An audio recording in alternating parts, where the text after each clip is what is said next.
Good morning everyone.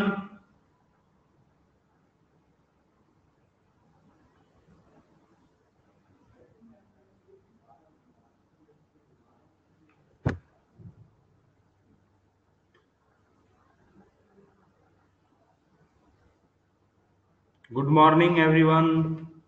Good morning, good morning, good morning.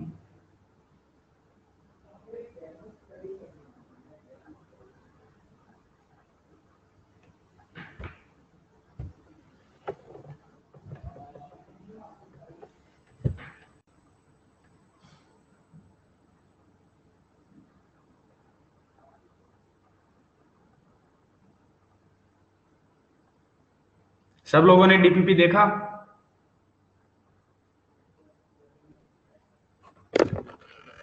Enable अवर audio, बेटा ये लीजिए। लेकिन हाँ, तभी बोलिएगा जब जरूरत हो।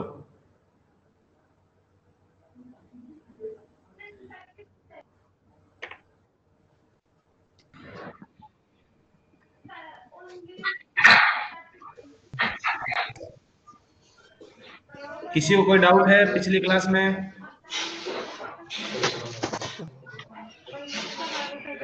हाँ 12:15 होते तो खुला में लास्ट क्लास का कोई किसी को डाउट है?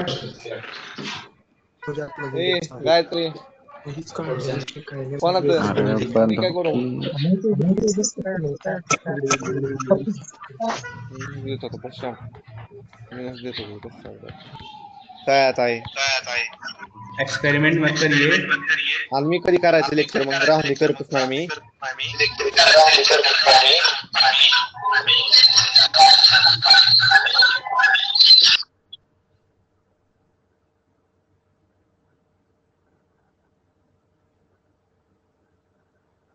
किसी को कोई भी डाउट है प्रीवियस क्लास के अंदर हमने जो पढ़ा था उसका डाउट पूछ लीजिए। कोई भी डाउट है? हम लोगों ने कहां तक पढ़ा था लास्ट क्लास में? जेड इफेक्टिव का कैलकुलेशन हम लोगों ने किया था, राइट?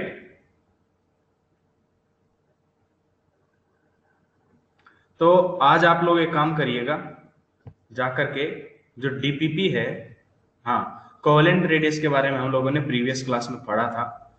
तो हम लोगों ने लास्ट क्लास में, मैंने कल रात में आप लोगों के लिए डीपीपी डाला था, डीपीपी 2 एंड डीपीपी 3। तो डीपीपी 2 आज तुम लोग आज सॉल्व करोगे, ठीक है? और डीपीपी 3 जो है वो आपके लिए टुमारो, ये कल आपको सॉल्व करनी है। ओके, अब पर डे मैं तुम्हारे को डेली एक डीपीपी दूंगा। जैसे आज के लिए डीपीपी हो गया, कल के लिए भी हो गया, तो कल मैं एक और डीपीपी डाल दूंगा या फिर आज में ही डाल दूंगा, ठीक है? तो अब मैं अगली क्लास में, जैसे कल आपकी क्लास होगी, तो अगली क्लास जब भी होगी, तो कल जब क्लास होगी तो मैं डीपीपी 2 डिस्कस करूंगा। परसों की क्लास में मैं डीपीपी 3 डिस्कस करूंगा। उसके बाद जो क्लास होगी उसमें मैं डीपीपी 4 जो आपके पास आ जाएगी, ठीक है? एक डीपीपी आपके पास एक्स्ट्रा हमेशा रहेगी। ओके,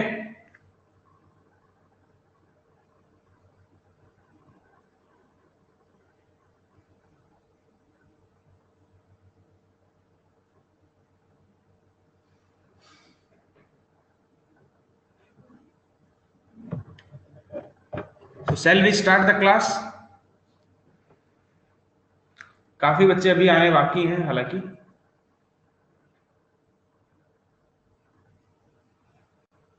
ओके, तो डीपीपी वाला कंसेप्ट आपको समझ में आया ना? कल आपको कौन से डीपीपी करके बैठना है क्लास में?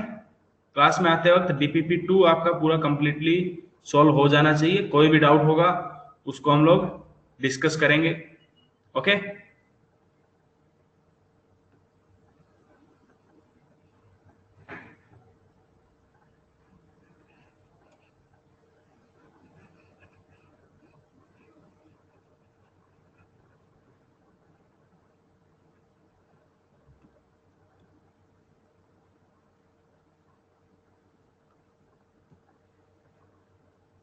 सो हम लोगों ने बेटा प्रीवियस क्लास के अंदर क्या पढ़ा था? कोवेलेंट रेडियस के बारे में पढ़ लिया था, राइट? क्या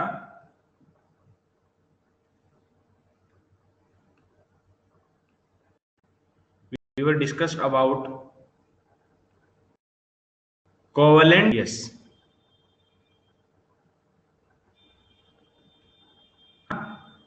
यही पढ़ा था हमने. Okay, good morning good morning good morning. तो हम लोगों ने कोवेलेंट रेडियस में क्या पढ़ा था कि जब तुम्हारे पास दो एलिमेंट्स, जैसे कि मान लीजिए आपके पास क्या है, दो एलिमेंट्स हैं, वो आपस में क्या कर रहे हैं, एक दूसरे के साथ कोवेलेंट बॉन्ड बनाते हैं. मान लीजिए आपके पास ये एक एटम का न्यूक्लियस, ये दूसरे एटम का न्यूक्लियस, ठीक. तो इनके बीच में मान लीजिए क्या बनता है, कोवेलेंट बॉन्ड का फॉर्मेशन होता है. क्या होता है, कोवेलेंट बॉन्ड का फॉर्मेशन होता है. तो इनके न्यूक्लियस टू न्यूक्लियस जो डिस्टेंस है, अगर ये एलिमेंट मैंने बोला ए, ये एलिमेंट मैंने बोला बी, तो इस डिस्टेंस को मैंने बोल, या मान लीजिए इसको भी मैंने बोल दिया ए, तो डी ए, ये क्या है, ये आपका न्यूक्लियस टू न्यूक्लियस डिस्टेंस है, ठीक.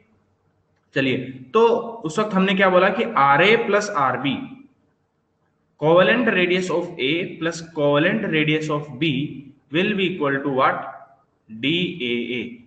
देन तुम्हारे पास कोवेलेंट रेडियस, जो कि यहां पर बी भी क्या है, ए ही है, तो आर ए जो है वो किसके बराबर आ गया, डी ए बाय 2. ये हमने प्रीवियस क्लास के अंदर पढ़ा था. देन हम लोगों ने देखा था कि अगर तुम्हारे पास हेट्रो एटम्स हैं, मतलब एक से ज्यादा अगर एटम्स हैं, राइट, तो मान लीजिए ये एटम तुम्हारे पास ए है, ये एटम आपका क्या है, बी है, तो इनके बीच में मान लीजिए तुम्हारा पास इनके न्यूक्लियस टू न्यूक्लियस का डिस्टेंस, तो ये क्या है आपका डी ए बी, ये आपका क्या है, डी ए बी, ए और बी के बीच का डिस्टेंस. तो इसके केस के अंदर हम लोगों ने दो केसेस देखे थे कि एक हो सकता है कि दोनों की इलेक्ट्रोनेगेटिविटी क्या हो, ऑलमोस्ट सेम हो. एक हो सकता है कि एक का इलेक्ट्रोनेगेटिविटी ज्यादा हो और एक का इलेक्ट्रोनेगेटिविटी कम हो, राइट. तो अगर दोनों का इलेक्ट्रोनेगेटिविटी ऑलमोस्ट सेम है, तब हम लोगों ने क्या देखा था, d a b is equal to r A plus r b, बराबर है. और जब तुम्हारे पास इलेक्ट्रोनेगेटिविटी डिफरेंस सेम नहीं है ऑलमोस्ट, तब हम लोगों ने जो तुम्हारे पास दोनों के बीच का जो डिस्टेंस था, उसका फॉर्मूला हमने क्या पढ़ा था, d a b equals to r A plus r b minus 0.09 mod of x a minus x b, right. ये चीज हम लोगों ने प्रीवियस क्लास के अंदर पढ़ ली थी. इसको हमने बोला था स्टीवेंसन एंड स्कोमेकर फॉर्मूला. इसमें किसी को डाउट है?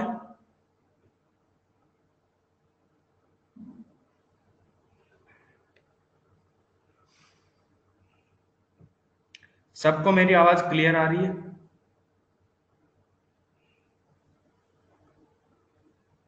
सब लोग मेरी आवाज सुन सकते हैं? Okay okay good. तो अब हम लोग बात करते हैं नेक्स्ट. तो अगला जो हमारे पास है वो है, नेक्स्ट हेडिंग डालिए, मेटेलिक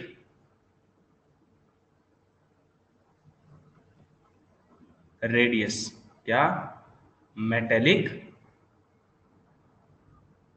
रेडियस. कोई बताएगा मेटेलिक रेडियस क्या होता है? एनीवन? मेटेलिक रेडियस क्या होता है?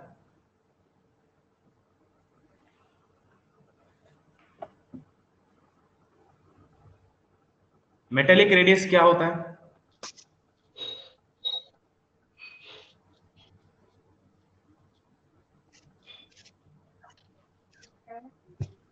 कोई भी बताना चाहे?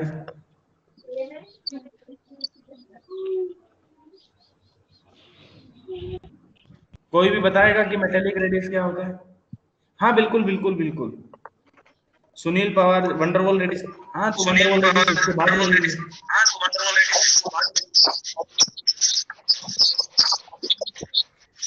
इसके बाद तो वंडरवॉल रेडियस ले लेंगे.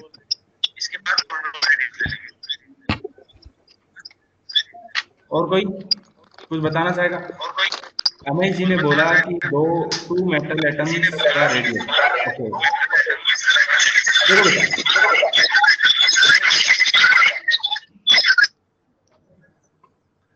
आवाज आ रही है सबको? Yes sir. बेटा अगर जरूरत नहीं है तो अपना माइक ऑफ करके रखिए, ज्यादा बेटर होगा, डिस्टर्बेंस नहीं होगा, अदरवाइज मैं बंद कर दूंगा। ठीक, चलिए देखिए, तो देखो मेटेलिक रेडियस क्या होती है। जैसे मेटल्स होते हैं, हाँ अभी नहीं आ रहा होगा इको, अभी को नहीं आ रहा ना? देखिए, जो तुम्हारे पास, हाँ, जैसे दो मेटल्स, जो मेटल्स होते हैं वो आपस में एक दूसरे से कैसे बॉन्डेड होते हैं? वो मेटेलिक बॉन्ड के थ्रू बॉन्डेड होते हैं। वो आपस में एक दूसरे के साथ कोवलेंट बॉन्ड नहीं बनाते। क्या करते? कोवलेंट बॉन्ड नहीं बनाते। तो जब हम दो मेटेलिक क्रिस्टल्स को, मतलब ऐसे मेटल्स को हम अगर अरेंज करें ऐसे लगातार, ठीक, तो ये मेटल के जो एटम्स हैं उनको अगर हम ऐसे लगातार अरेंज करें तो वो क्या करते हैं? मेटल का क्रिस्टल बनाते हैं। ठीक, तो मेटेलिक रेडियस हम कैसे बोलते हैं? कि जब दो मेटल्स के बीच के न्यूक्लियस टू न्यूक्लियस डिस्टेंस, बस यहां पर डिफरेंस क्या होता है? सर बोलोगे पिछले बार और अभी डिफरेंस क्या है? बेटा पिछली बार क्या हो रहा था? एटम्स आपस में ओवरलैप कर रहे थे। एटम्स क्या कर रहे थे? आपस में ओवरलैप कर रहे थे। इस बार एटम ओवरलैप नहीं कर रहे। बराबर है कि नहीं? क्या इस बार एटम्स ओवरलैप नहीं कर रहे? तो यहां पर ये अगर मेटल ए है, ये आपका मेटल ए है, बराबर है? तो तुम्हारे पास यहां पर ये जो डिस्टेंस है डी ए ए, ये दोनों मेटल्स के न्यूक्लियस टू न्यूक्लियस का डिस्टेंस डी ए ए, ठीक, उसका जो हाफ है वही होगा आपका मेटेलिक रेडियस। ठीक है, तो R A plus R A equals to D A A. बस डिफरेंस क्या होगा कि यहां पर कोई किसी तरह का ओवरलैपिंग नहीं है। ये चीज समझ में आ रही है सबको? तो ये बताइए, सोच के बताइए कि मेटेलिक रेडियस कोवेलेंट रेडियस से ज्यादा होगा या कम होगा? उससे ज्यादा होगा या कम होगा? सोच के बताइए। वॉइस नहीं आ रहा? ज्यादा, ज्यादा होगा, क्योंकि उनके बीच में क्या हो रहा है? ओवरलैपिंग हो रही थी कोवेलेंट के अंदर, और अभी ओवरलैपिंग नहीं हो रही है। ठीक है, तो जो हमारे पास डिस्टेंस आएगा न्यूक्लियस टू न्यूक्लियस, वो क्या आएगा? ज्यादा आएगा। तो इसके बाद फिर हम बात करें मेटेलिक रेडियस, हम किनके लिए बात करेंगे? मेटेलिक रेडियस का हम किनके लिए बात करेंगे? मेटल्स के लिए। बराबर है कि नहीं? किसके लिए बात करेंगे? मेटल्स के लिए। तो एक काम करो, सबसे पहले तो लिखो मेटेलिक रेडियस क्या होता है। लिखो half of the internuclear, half of the inter nuclear distance, half of the inter. बेटा वंडरवॉल रेडियस, बिल्कुल इसके बाद वंडरवॉल रेडियस ही है। मेटेलिक रेडियस के बाद वंडरवॉल रेडियस ही है। कोई बात नहीं, मैंने मेटेलिक रेडियस पहले ले लिया, मैंने ब्रेकफास्ट से पहले लंच खा लिया, बस डिफरेंस इतना है। ठीक, तो क्या है वंडरवॉल रेडियस? देखो, sorry, metallic radius half of the internuclear distance between two adjacent atoms, between two adjacent metal atoms। कैसे? metallic atoms in their crystalline,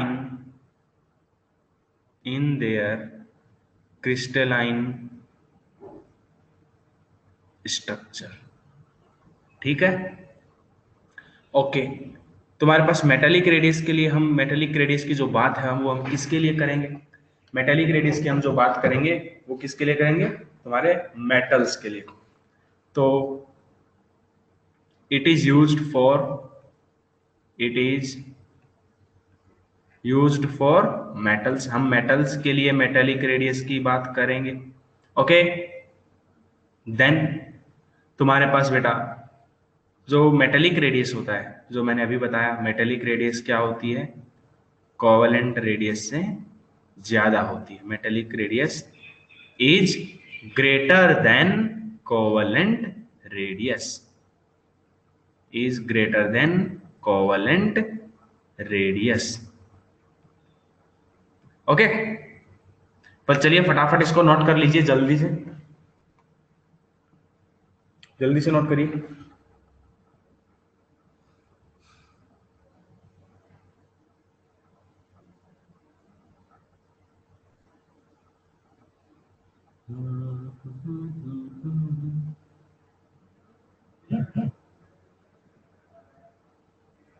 noted? Okay, काफी बच्चों का नोट हो गया।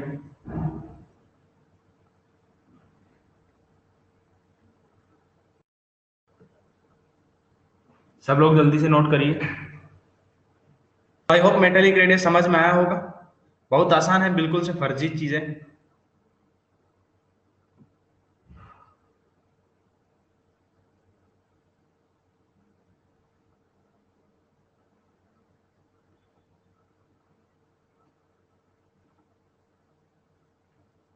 देखिए अब नेक्स्ट, अब जो बच्चे बोल रहे थे कि सर वंडरवॉल रेडियस नहीं पढ़ा है, लीजिए वंडरवॉल्स नेक्स्ट हेडिंग डालो फिर, वंडरवॉल्स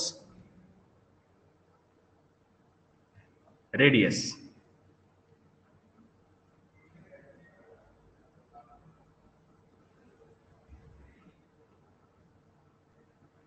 देखिए क्या होता है वंडरवॉल्स रेडियस, उसके बारे में हम बात करते हैं। जैसे हमने 12th क्लास में देखा था कि कुछ एलिमेंट्स होते हैं, जैसे क्लोरीन और क्लोरीन की हम बात करें तो वो आपस में क्या करते हैं, वो आपस में कोवेलेंट बॉन्ड बनाते हैं। तो इनके बीच में यहाँ पे जो रेडियस होगी वो कैसी रेडियस होगी, कोवेलेंट रेडियस। ठीक, तो हमारे पास ये जो एलिमेंट्स थे वो क्या कर रहे थे, वो आपस में ऐसे तुम्हारे इलेक्ट्रॉन्स को शेयर करके इनके बीच में जो रेडियस थी उसको हमने बोल दिया कोवेलेंट रेडियस। ऐसा ही था। ओके, देन अब मैं बात, जैसे मान लो हीलियम के इसके लिए बात करूं, हीलियम और हीलियम। अब हीलियम तो आपस में क्या करते हैं, बॉन्ड नहीं बनाते। तो जो तुम्हारे पास जो एलिमेंट्स या फिर जो जहां मॉलिक्यूल्स के बीच में आपस में किसी तरह का कोई बॉन्ड ना हो, क्या किसी तरह का कोई बॉन्ड ना हो, तब उनके बीच में जो नॉन बॉन्डेड तुम्हारे पास मॉलिक्यूल्स होते हैं, एलिमेंट्स, एटम्स होते हैं, उनके बीच में जब हम उनके लिए हम जो रेडियस निकालते हैं उस रेडियस को बोलते हैं वंडरवॉल्स रेडियस। सबसे पहले तो ये चीज क्लियर हुआ, वंडरवॉल्स रेडियस का हम बात किसके लिए करेंगे, जो तुम्हारे पास आपस में नॉन बॉन्डेड चाहे मॉलिक्यूल्स हो चाहे एटम्स हो। एटम्स में जैसे देखो हीलियम के तुम्हारे एटम्स हो गए, फिर मॉलिक्यूल्स की जैसे देखो क्लोरीन और क्लोरीन का मॉलिक्यूल, क्लोरीन और क्लोरीन मॉलिक्यूल, जैसे मान लीजिए ये क्लोरीन का मॉलिक्यूल है और ये क्लोरीन का मॉलिक्यूल। ठीक, इनके लिए हम जो बात करेंगे वो कौन सी रेडियस की बात होती है, वंडरवॉल्स रेडियस। समझे? तो इनके लिए वंडरवॉल्स रेडियस कैसे निकालेंगे, देखो ये तुम्हारे पास क्लोरीन जो मॉलिक्यूल है, जैसे यहां पर हमने देखा तो आपस में ये किसी तरह से बॉन्डेड तो नहीं है। ठीक है, तो सॉलिड स्टेट के अंदर जब हम इसकी बात करते हैं तो इनके बीच में थोड़ा सा यहाँ पर गैप रहता है, और ये जो न्यूक्लियस टू न्यूक्लियस डिस्टेंस होता है, मान लीजिए डी ए ए, ठीक, और ये न्यूक्लियस टू न्यूक्लियस जो डिस्टेंस है, तो इसको हम क्या बोलते हैं, जैसे कि r A plus R A equals to ये डी ए ए।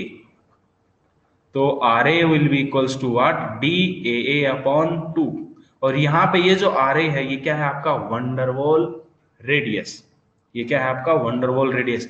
और ये जो रेडियस होगी ये हमेशा आपकी एटॉमिक रेडियस से ज्यादा होगी। ठीक है, तो 3 रेडियस हमने पढ़ी अभी तक, कौन कौन सी, एक हमने देखा सबसे पहले कौन सी आपकी जो कोवेलेंट रेडियस, देन हम लोगों ने मेटेलिक रेडियस, देन कौन सी देखी हम लोगों ने, तुम्हारी क्या बोल सकते हैं, वंडरवॉल रेडियस। तो सबसे पहले कोवेलेंट रेडियस क्या थी, वो आपकी एटॉमिक रेडियस से छोटी थी, राइट। फिर मेटेलिक रेडियस के अंदर क्या देखा कि जो तुम्हारे पास दोनों जो मेटल्स हैं, क्या हमारे पास क्रिस्टलाइन फॉर्म के अंदर जो मेटल्स हैं उनके बीच का जो न्यूक्लियस टू न्यूक्लियस का जो डिस्टेंस है उसका जो हाफ है उसको हमने बोला क्या, मेटेलिक रेडियस। तो कोवेलेंट रेडियस कौन थी, मेटेलिक रेडियस, राइट। अब मेटेलिक रेडियस से ज्यादा कौन है, वंडरवॉल रेडियस, ठीक है। तो इन तीनों का अगर आपको ऑर्डर लगाना हो कि कौन सा ज्यादा है, कौन से ज्यादा, कौन सी रेडियस सबसे कम है, तो इस चीज को आप बता सकते हैं। क्या बोल रहा हूं फिर से सुनना, वंडरवॉल जो रेडियस होती है वो हम किसके लिए बात करेंगे, वंडरवॉल रेडियस का हम किसके लिए बात करेंगे, वंडरवॉल रेडियस का हम किसके लिए बात करेंगे, नॉन बॉन्डेड मॉलिक्यूल्स या फिर एटम्स, उनके लिए हम लोग वंडरवॉल रेडियस का बात करेंगे, ठीक है। ये चीज चमका सबको, ये चीज चमका सबको,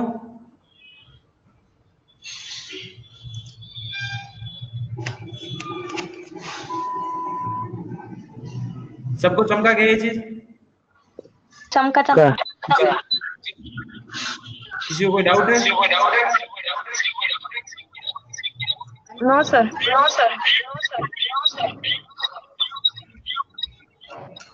श्योर, रिपीट, ओके।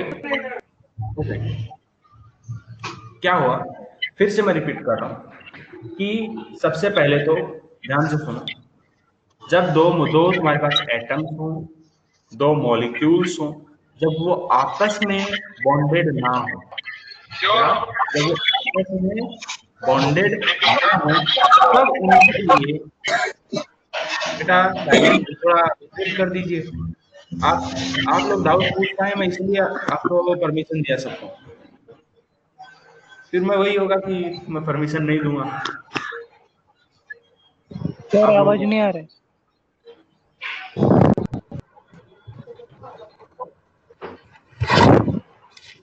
देखिए मैंने क्या बोला कि तुम्हारे पास हम सबसे पहले तो जो बात करेंगे वो किसके लिए करेंगे, वंडरवॉल रेडियस का।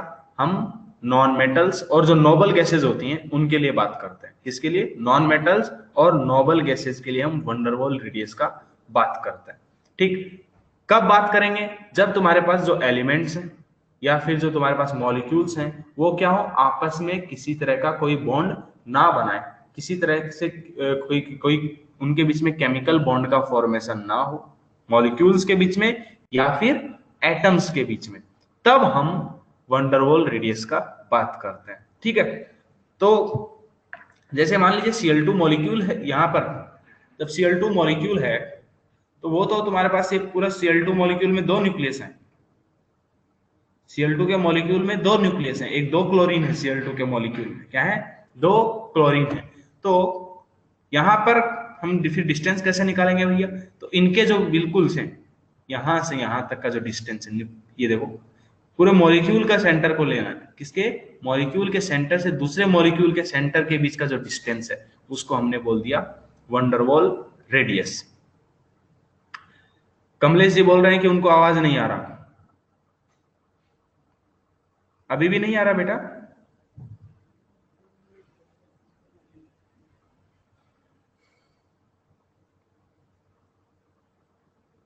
Okay okay. तो सबसे पहले तो वंडरवॉल रेडियस जिनको डाउट था क्लियर हुआ,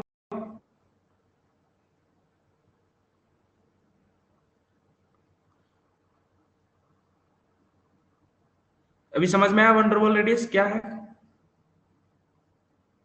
पक्का। तो हम लिखेंगे इसके बारे में,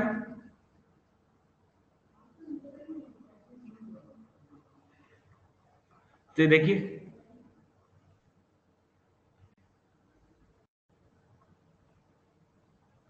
Cl बॉन्ड बनाता है ना बेटा, वो Cl जो बॉन्ड बनाता है किसके साथ बनाता है, वो आपस में बनाता है।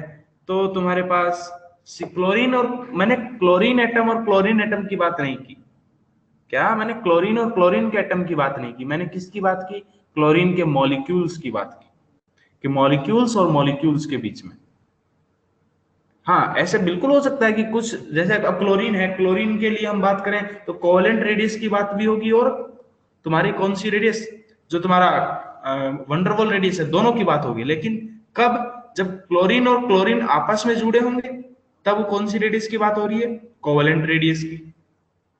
समझे क्या? और जब क्लोरीन मॉलिक्यूल्स, क्लोरीन के क्लोरीन मॉलिक्यूल्स हैं, जब उनके बीच में जो रेडियस की बात होगी वो कौन सी होगी, आपकी वंडरवॉल रेडियस। ओके बेटा, मेटालिक रेडियस का कोई फॉर्मूला नहीं है उनमें, बस वो हाफ लेना है न्यूक्लियस के, न्यूक्लियस बीच के डिस्टेंस का, जो न्यूक्लियस और न्यूक्लियस के बीच का डिस्टेंस है उसका हाफ लेना है। ठीक, तो चलिए सबसे पहले तो वंडरवॉल रेडियस के बारे में लिखो।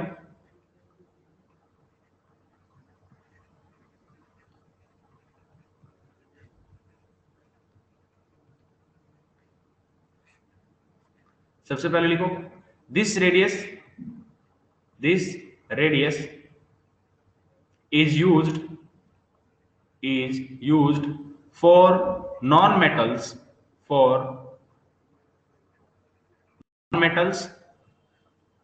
या फिर नोबल गैसेस।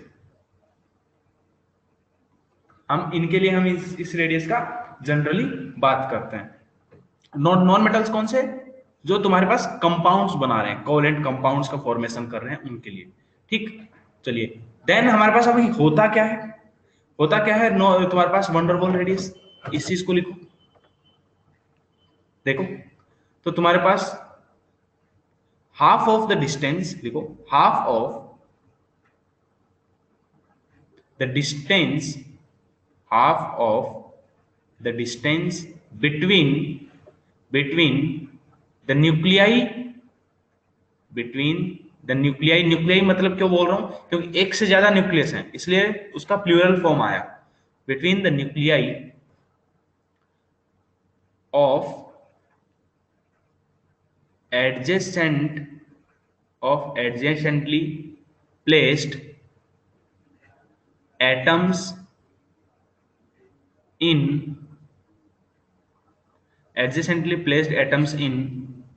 solid state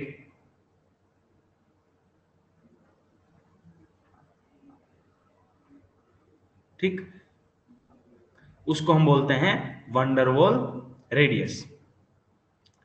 जो इनर्ट गैसेस होती हैं, जो नोबल गैसेस होती है, उनके लिए केवल कौन सी रेडियस की हम बात करते हैं, वंडरवॉल रेडियस की। ठीक है, तो ये पॉइंट में लिखना चाहो तो लिख सकते हैं क्या, inert gas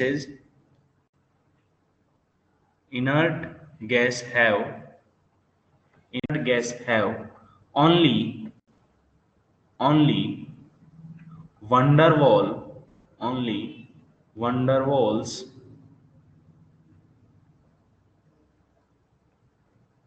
रेडियस। ठीक, देन तुम्हारे पास मॉलिक्यूल्स होते हैं नॉन मेटल्स के, जैसे आयोडीन मॉलिक्यूल है, क्या आयोडीन तुम्हारा एक नॉन मेटल है। अब आयोडीन के मॉलिक्यूल की हम बात करें तो आयोडीन और आयोडीन के बीच में क्या है,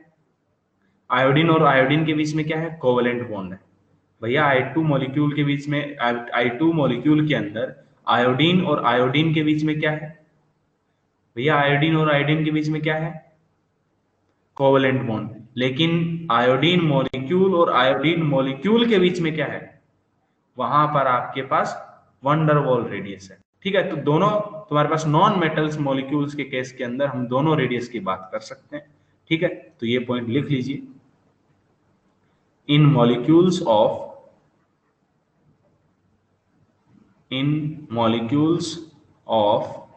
non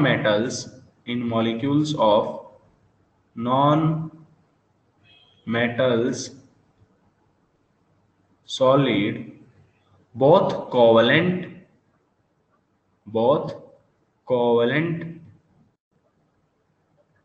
and van der Waals radius exist। दोनों रेडियस क्या करती हैं, वंडरवॉल रेडियस हो चाहे कोवेलेंट रेडियस हो, दोनों रेडियस क्या करती हैं, आपके एग्जिस्ट करती हैं। ठीक है, जल्दी से लिखिए इसको, फिर मैं एक और चीज बताऊं।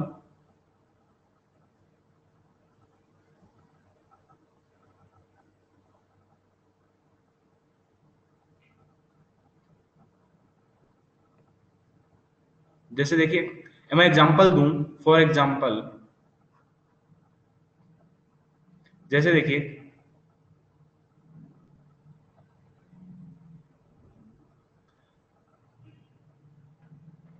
पक्का नोट हो गया।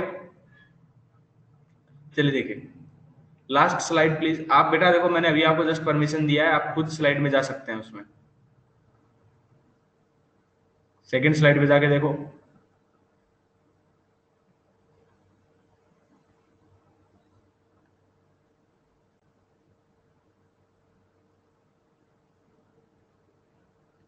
लीजिए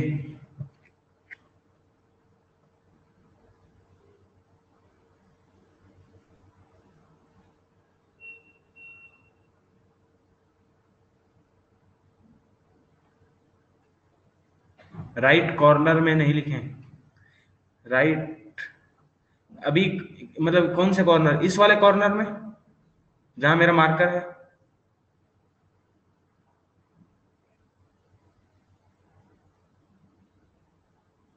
क्योंकि देखो लेफ्ट राइट, अब आपके राइट मेरे राइट मिरर इमेज से वो पूरा हो जाता है। जो मिरर इमेज होता है ना डाउन साइड में, ओके ठीक है मैं उधर नहीं लिखूंगा। ओके चलिए नेक्स्ट देखिए एग्जांपल समझते हैं। जैसे देखिए एग्जांपल से हम बात करें, जैसे कि हम बात करें, जैसे देखो क्लोरीन का मॉलिक्यूल होता है। क्लोरीन के मॉलिक्यूल में क्या है, जैसे आपके पास देखो जैसे ये दो क्लोरीन के मॉलिक्यूल में, ये आपके पास ये क्या है, आपका क्लोरीन का मॉलिक्यूल है, ये आपका पास इलेक्ट्रॉन शेयर करने के बाद बना है। ठीक है, यहाँ पर ये जो क्लोरीन के अंदर, क्लोरीन के मॉलिक्यूल में ये जो रेडियस है, ये क्या है आपका, जैसे मान लो ये Cl2 मॉलिक्यूल है, ये क्या है Cl2 मॉलिक्यूल है। Cl2 मॉलिक्यूल किससे मिलकर के बना है, यहाँ पर क्लोरीन और क्लोरीन से। ठीक है, तो इनके बीच का ये जो न्यूक्लियस का डिस्टेंस है, क्या उनके अंदर ये जो आपका न्यूक्लियस का डिस्टेंस है ये वाला, ठीक है, ये आपका, और उसका जो हाफ है ये कौन सा रेडियस है, ये आपका कौन सा रेडियस है, ये आपका है कोवेलेंट रेडियस। ये आपका क्या है sir, is metallic radius equals to actual radius? नहीं, मेटेलिक रेडियस थोड़ा सा ज्यादा होगा। ये आपका कौन सा रेडियस, कोवेलेंट रेडियस। ठीक, ये क्लोरीन के मॉलिक्यूल के अंदर। अब मान लो जैसे कि मेरे पास दो क्लोरीन के मॉलिक्यूल हैं, क्या है, दो क्लोरीन के मॉलिक्यूल हैं। जैसे मान लो ये एक और क्लोरीन का मॉलिक्यूल है, ठीक, ऐसे लिख दूं मैं, मान लो ये क्लोरीन का मॉलिक्यूल है, ओके, तो यहां पर भी तुम्हारे पास, अब देखो ये न्यूक्लियस और जो एडजेसेंट न्यूक्लियस, अगल बगल के जो दो मॉलिक्यूल्स के जो न्यूक्लियस हैं वो कौन से हैं, वो आपके यही वाले न्यूक्लियस, यही है। क्या ये दोनों न्यूक्लियस आपके एडजेसेंट न्यूक्लियस हैं दो मॉलिक्यूल्स के बीच में? क्या ये आपके एडजेसेंट न्यूक्लियस हैं दो मॉलिक्यूल्स के बीच में? यस। तो यहां पर ये जो रेडियस होगी ये आपकी कौन सी रेडियस होगी? दिस इज योर वंडरवॉल्स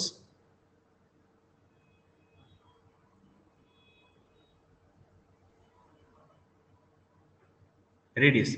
तो जैसे कि अगर मैं क्लोरीन मॉलिक्यूल की अगर मैं बात करूं, तो डेटा अगर मैं उसका बात करूं तो देखो क्लोरीन मॉलिक्यूल के लिए फॉर Cl2 के केस में हमको जो कोवेलेंट रेडियस देखने को मिलता है, हालांकि जो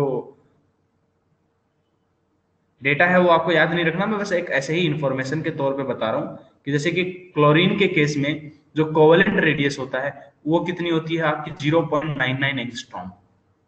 वो कितनी होती है, बिल्कुल ड्रॉ करना है श्रावणी जी, ड्रॉ करना है। देन जो वंडरवॉल जो रेडियस होती है, वंडरवॉल्स जो रेडियस होती है वो आपकी कितनी होती है, वो आपकी होती है अराउंड 1.8 एंगस्ट्रॉम। बस एक डेटा बताया मैंने, ठीक है, तो ये बस यही दिखाने के लिए कि तुम्हारे पास कि हाँ देखो जो प्रैक्टिकल वैल्यू है उससे भी पता चल रहा है कि जो वंडरवॉल रेडियस होती है वो क्या होती है आपकी, ज्यादा होती है। ठीक है, चलिए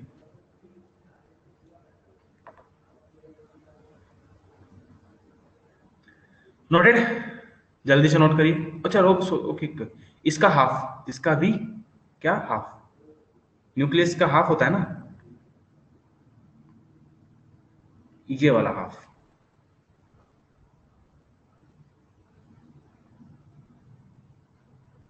ओके वेट कर रहे हैं, बिल्कुल कर रहे हैं।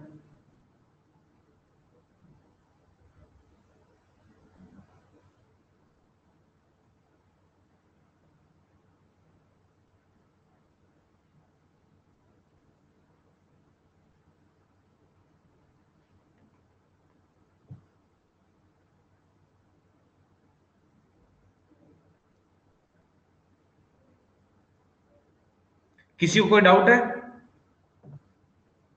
नोटेड, चलिए गुड। अब नेक्स्ट हम, अब यहां पर एक स्टेटमेंट पूछूं मैं, इन तीनों को, वंडरवॉल रेडियस को, Van der Waals radius,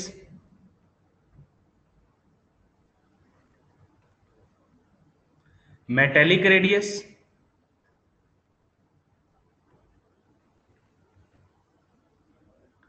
metallic radius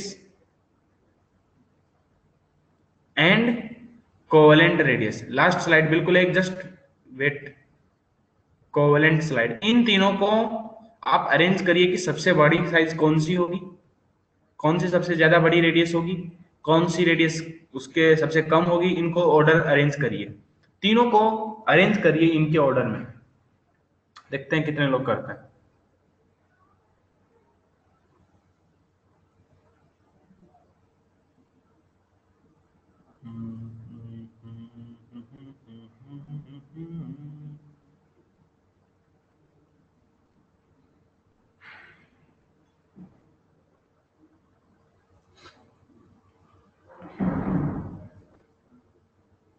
Amay Magade, क्या Amay Jalindar, van der Waals radius, then metallic radius, then covalent radius. Okay, Utkarsha Nagpure ने भी बोला, मानसी सापरे, गुड। अरे अच्छा, विश्वजीत भैया आपने ये कैसा अरेंज किया, सीधा सीधा अरेंज कर देते।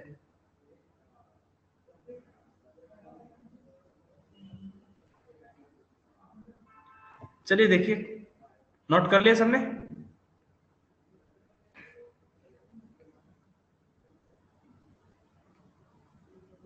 हाँ, तो इन तीनों को आपको अरेंज करना है, किसमें सबसे ज्यादा कौन है। तो देखो अभी मैंने बताया कि जो वंडरवॉल रेडियस होती है वो सबसे ज्यादा देखने को मिलती है, फिर तुम्हारे पास मेटेलिक रेडियस, फिर कोवेलेंट रेडियस। तो ये क्या हम ध्यान में रख सकते हैं। चलिए नेक्स्ट अब हेडिंग डालो, नेक्स्ट हेडिंग डालो। हमारे पास जो फोर्थ टाइप की रेडियस थी वो कौन सी थी, फोर्थ टाइप की जो हमारे पास रेडियस थी वो कौन सी थी, आयनिक,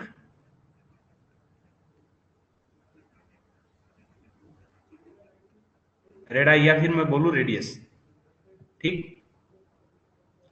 तो या फिर मैं चलो आयनिक रेडियस ही बोल देता हूं।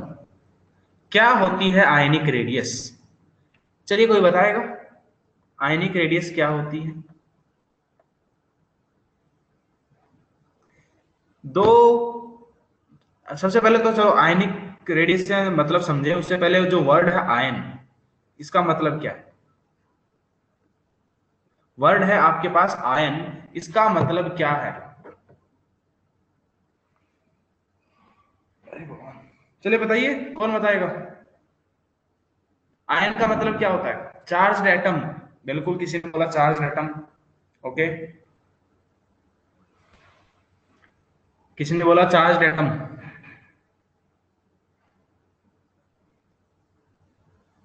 और कुछ,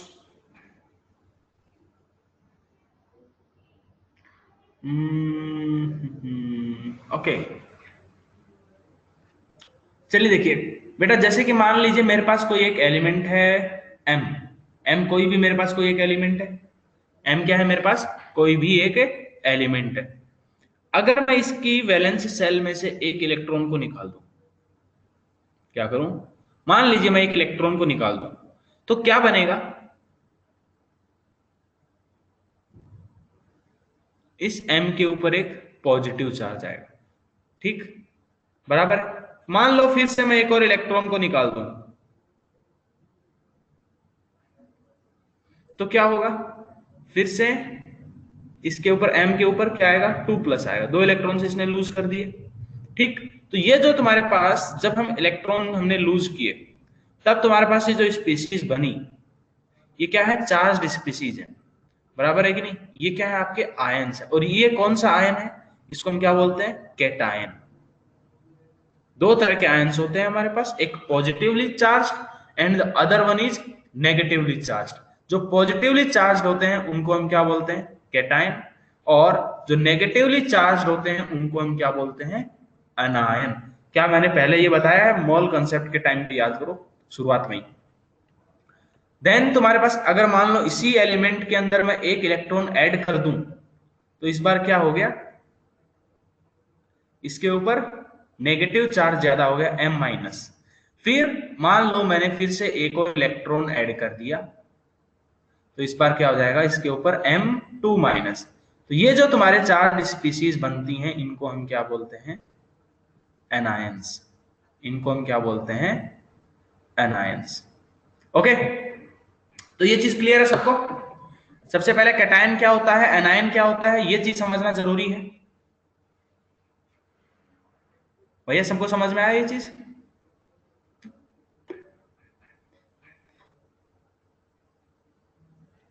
आई होप समझ में आ गया होगा। चलिए देखिए, तो अब हम बात करते हैं सबसे पहले आयनिक रेडियस, मतलब आयंस का जो रेडियस होता है उसको हम बोलते हैं आयनिक रेडियस। ठीक है, तो सबसे पहले हम अगर बात करें कैटायंस का रेडियस की, क्या, अब हमारे पास यहाँ पे दो तरह के आयंस हैं, एक कैटायंस है एक एनायन है, राइट। तो सबसे पहले हम बात करते हैं कैटायंस की साइज की, मतलब कैटायंस का जो तुम्हारे आयंस का रेडियस होता है उसको हम बोल देते हैं आयनिक रेडियस। क्या, जो तुम्हारे आयंस का रेडियस होता है उसको हम बोलते हैं आयनिक रेडियस। ठीक है, तो सबसे पहले हम बात करते हैं तुम्हारा इसमें कैटायनिक रेडियस की। तो सबसे पहले तो इसको नोट करो कि कैटायन क्या होता है, एनायन क्या होता है। कैटायन का फॉर्मेशन कैसे होता है, कैटायन का फॉर्मेशन कैसे होता है, जब हम किसी भी एलिमेंट से इलेक्ट्रॉन को निकालते हैं, ठीक, तब तुम्हारे पास कैटायन का फॉर्मेशन होता है। और अगर हम किसी एलिमेंट में इलेक्ट्रॉन ऐड करते हैं तो किसका फॉर्मेशन होता है, एनायन का। ओके, अब देखिए सबसे पहले इसमें हम बात करते हैं किसकी, फर्स्ट, अब इसमें हम बात करते हैं कैटायनिक रेडियस की।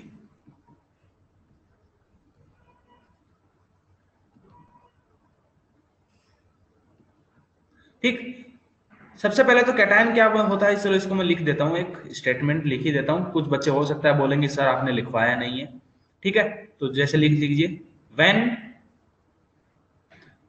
N neutral, when an neutral atom loses electron, it converts into what, cation। it converts into cation, जो कि कैसा चार्ज होता है, पॉजिटिवली चार्ज्ड आयन, जो कैसा चार्ज होता है, पॉजिटिवली चार्ज्ड आयन। अब ये बताइए कि जब मेरे पास ये प्रोसेस हुआ, मैंने एलिमेंट के अंदर, जैसे मान एलिमेंट से हमने एक इलेक्ट्रॉन को निकाला, M+ बना, ठीक, फिर हमने एक इलेक्ट्रॉन निकाला, M2+ बना, तो बताइए इनकी साइज का ऑर्डर क्या होगा, जब हम इलेक्ट्रॉन को निकाल रहे हैं तो होगा क्या,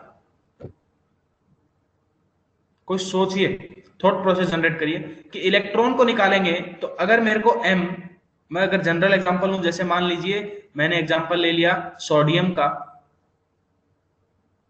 Na का, फिर मैंने बना दिया उससे Na+, मान लो फिर मैंने उससे Na+2 बना दिया, ठीक, या फिर मान लो मैंने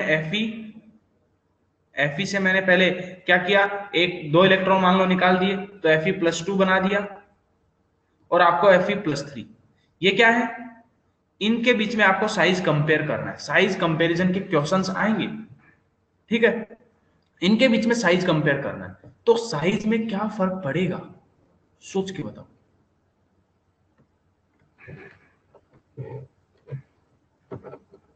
चलिए बताइए, कौन कौन बताएगा? कुछ लोग बोल रहे हैं बढ़ेगा। क्यों बढ़ेगा? रीजन क्या है बढ़ने का? क्यों बढ़ेगा?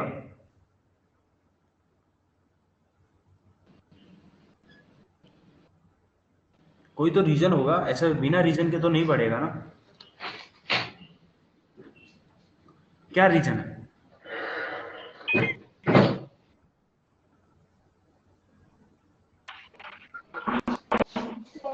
सोचो। इलेक्ट्रॉन्स बढ़ रहे हैं बेटा, इलेक्ट्रॉन्स तो कम हो रहे हैं। मैं इलेक्ट्रॉन्स को निकाल रहा हूं, तो इलेक्ट्रॉन्स तो क्या हो रहे हैं, कम हो रहे हैं। तो इलेक्ट्रॉन बढ़ तो नहीं रहे, राइट? इलेक्ट्रॉन बढ़ तो नहीं रहे, तो फिर आपने कैसे बोला इलेक्ट्रॉन्स बढ़ रहे हैं?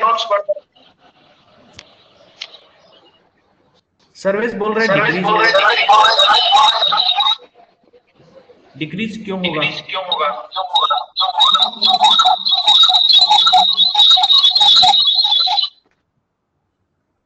क्यों होगा डिक्रीज, आप लोग बताइए।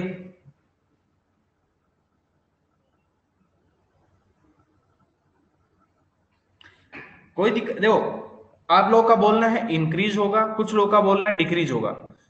क्यों होगा मेरे को बस रीजन बताइए। अगर इंक्रीज होगा तो क्यों होगा, डिक्रीज होगा तो क्यों होगा?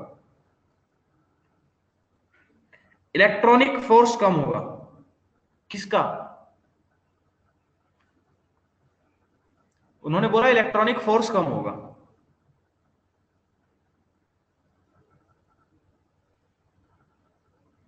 Increases because Z effective decreases. अच्छा चलो देखो, सोचना, अब मैं बताता हूं। Nuclear charge increases so size decreases. Force between an electron and proton. आप खुद अब सोचना, 1 मिनट सोचना, देखो ध्यान से सुनना। जैसे मान लो मेरे पास ये क्या है, ये मेरे पास क्या है, एटम है। एटम के अंदर ये क्या था, न्यूक्लियस। न्यूक्लियस में क्या थे, इलेक्ट्रॉन्स। मान लो ये इलेक्ट्रॉन है, अब ये इलेक्ट्रॉन है। यहां पर एक इलेक्ट्रॉन, मान लो ये 2 इलेक्ट्रॉन, ये आपका तीसरा इलेक्ट्रॉन, ये मान लीजिए आपका चौथा इलेक्ट्रॉन, ठीक है? मैंने क्या किया, इसमें से ये एक इलेक्ट्रॉन निकाल दिया। मैं एक काम करता हूं, इस इलेक्ट्रॉन को पकड़ के चलता हूं। इसको, मैं इस वाले इलेक्ट्रॉन को पकड़ के चलता हूं, ठीक? तो अगर मैं इस इलेक्ट्रॉन को पकड़ के चल रहा हूं, तो ध्यान से देखना, मैं इस इलेक्ट्रॉन के ऊपर देख रहा हूं, मैंने कोई एक इलेक्ट्रॉन निकाल दिया। तो इलेक्ट्रॉन निकालने पे होगा क्या, एक इलेक्ट्रॉन ये मान लो कम हो गया। ये लो, एक इलेक्ट्रॉन क्या हो गया आपका, कम हो गया। अब इस इलेक्ट्रॉन, ये देखो, तो अब इस इलेक्ट्रॉन पे रिपल्सन लगाने के लिए कितने इलेक्ट्रॉन बचे हैं, सोच के देखो। अगर मैंने एक इलेक्ट्रॉन कम निकाल दिया, तो ये जो इलेक्ट्रॉन था मेरा, अब उसके ऊपर जो जितने इलेक्ट्रॉन्स पहले रिपल्सन लगा रहे थे, क्या अभी भी उतने ही इलेक्ट्रॉन्स रिपल्सन लगाने के लिए अवेलेबल हैं? क्या अभी भी उतने ही इलेक्ट्रॉन्स रिपल्सन लगाने के लिए अवेलेबल हैं? बताइए। नहीं, नो, ठीक है। तो फिर इस इलेक्ट्रॉन का न्यूक्लियस के साथ अट्रैक्शन बढ़ा कि कम हुआ?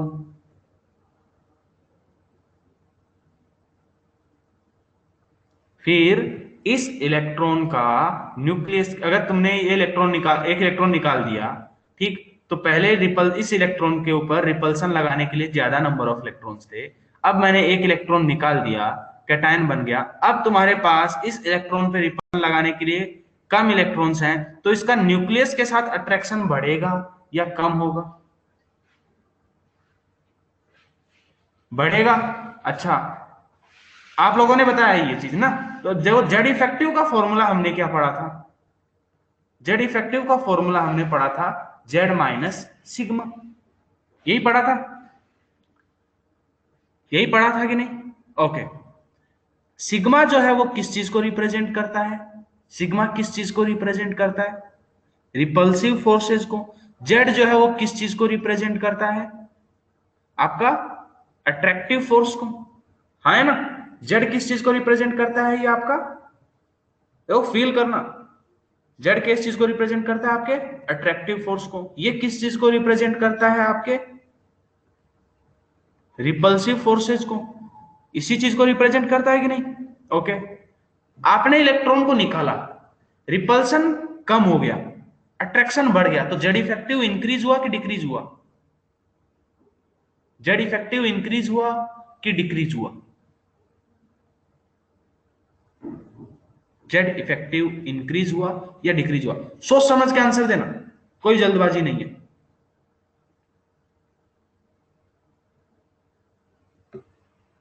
फिर से रिपीट करूं, क्या बोला मैंने? मैं देखो फिर से बोल रहा हूं, हाँ, कि मैंने इस इलेक्ट्रॉन को निकाला, तो फिर उस इलेक्ट्रॉन के ऊपर अभी रिपल्सन लगाने के लिए एक इलेक्ट्रॉन कम हो गया। रिपल्सन लगाने के लिए एक इलेक्ट्रॉन कम हो गया, मतलब क्या? आपका सिग्मा का वैल्यू कम हो गया, राइट? सिग्मा का वैल्यू क्या हो गया? कम हो गया। तो जेड माइनस जो सिग्मा है, सोचो, अगर 3 में से पहले 2 माइनस कर रहे थे तो 1 बच रहा था। अब अगर मैं इसमें से 3 में से 1.5 ही माइनस करूंगा तो अब ज्यादा बचेगा ना, जेड इफेक्टिव ज्यादा बचेगा। बराबर है कि नहीं? बस वही तो है, सिंपल सा गणित है। क्या कि तुम्हारे पास सिग्मा का वैल्यू क्या हो गया? डिक्रीज हो गया। मतलब शिल्डिंग कांस्टेंट, स्क्रीनिंग इफेक्ट क्या हुआ? डिक्रीज हुआ। तो जेड इफेक्टिव क्या हो गया? इंक्रीज हो गया। जेड इफेक्टिव इंक्रीज हुआ, इसका मतलब क्या है? इसका मैंने क्या बताया था? जेड इफेक्टिव इंक्रीज हुआ, इसका मतलब क्या है? कि आपका जो इलेक्ट्रॉन है, जैसे देखो ये न्यूक्लियस और न्यूक्लियस के ये इलेक्ट्रॉन्स, तो उस न्यूक्लियस का इन इलेक्ट्रॉन्स के साथ अट्रैक्शन फोर्स इंक्रीज कर गया। बराबर है कि नहीं? और अगर न्यूक्लियस के साथ अट्रैक्शन फोर्स इंक्रीज कर गया, मतलब तुम्हारे पास ज्यादा स्ट्रांगली उसको अट्रैक्ट करेगा, तो साइज छोटी होगी कि बड़ी होगी? तो साइज छोटी होगी कि बड़ी होगी? अट्रैक्टिव फोर्स भी तो डिक्रीज होगा ना इलेक्ट्रॉन्स की वजह से। बेटा अट्रैक्टिव फोर्स कैसे डिक्रीज होगा? वो इलेक्ट्रॉन, भैया ये इलेक्ट्रॉन और ये इलेक्ट्रॉन तो आपस में रिपल्सन लगा रहे हैं ना। इस न्यूक्लियस में और इलेक्ट्रॉन, इनके बीच में थोड़ा ना हमने कोई छेड़खानी की है। इनके ऊपर तो अट्रैक्शन फोर्स उतना ही है। तो साइज छोटा हुआ कि? समझा कि नहीं विश्वजीत? हमने इस इलेक्ट्रॉन को बस निकाला, तो इलेक्ट्रॉन और इलेक्ट्रॉन के बीच में तो रिपल्सन हो रहा है केवल, वहां अट्रैक्शन कहां था? ठीक है, तो साइज क्या होगी? छोटी होगी। तो अब ध्यान से सुनना मेरा स्टेटमेंट, कि अगर हम किसी भी न्यूट्रल गैसियस एटम से, न्यूट्रल एटम से अगर हम किसी इलेक्ट्रॉन को निकालते हैं तो क्या बनता है? कैटायन। कैटायन का साइज हमेशा अपने पेरेंट्स से छोटा, अपने पेरेंट एटम से छोटा होगा।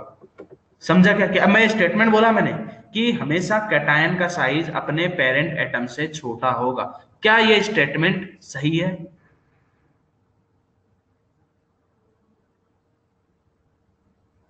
क्या ये स्टेटमेंट सही है?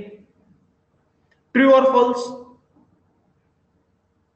मैं बाद में लिखाऊंगा, पहले केवल सुनो। ओके, रीजन क्या हुआ? रीजन क्या है इसका? रीजन क्या है ट्रू होने का? क्योंकि इलेक्ट्रॉन्स को निकालने पर क्या हुआ? जेड इफेक्टिव इंक्रीज कर गया, राइट? क्या हुआ? जेड इफेक्टिव इंक्रीज कर गया। तो अब लिखो, अब इस चीज को लिखो। तो आई होप अब आप लोगों को समझ में आया होगा कि भैया जब हम इलेक्ट्रॉन को निकालेंगे तो कैटायन बनता है, और कैटायन का साइज हमेशा क्या होता है? अपने पेरेंट एटम से छोटा होता है। ठीक है, बोलो। चलिए, तो एक काम करते हैं, इस स्टेटमेंट को लिखते हैं।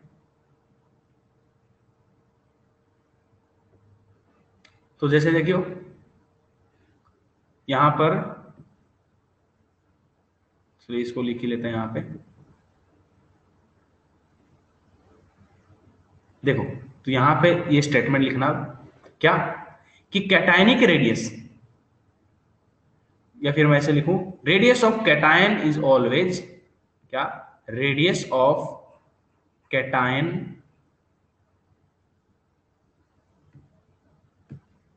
देखो, radius of cation is always smaller, is always smaller than, always smaller than the radius of, than the radius of parent atom. जो पेरेंट एटम का जो रेडियस होगा, बिल्कुल रुको, एक एक करके आएंगे, रुको।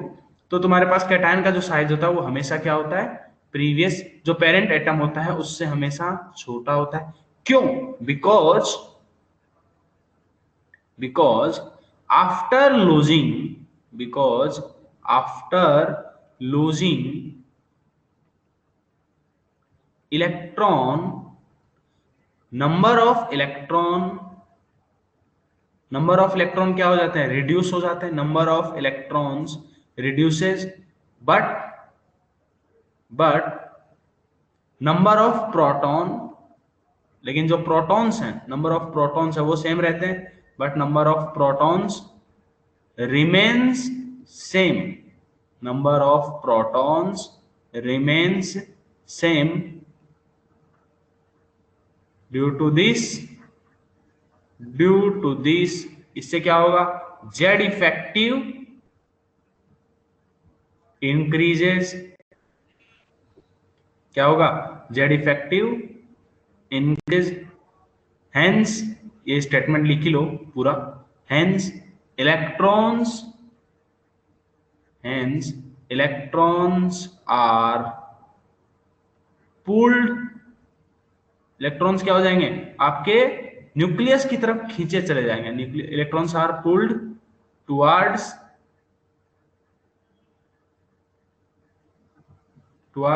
nucleus and atomic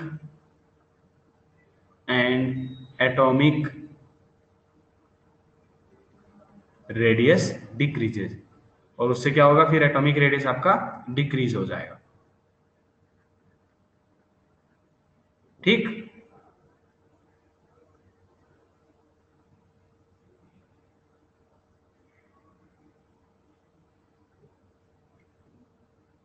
नोट कर लिया,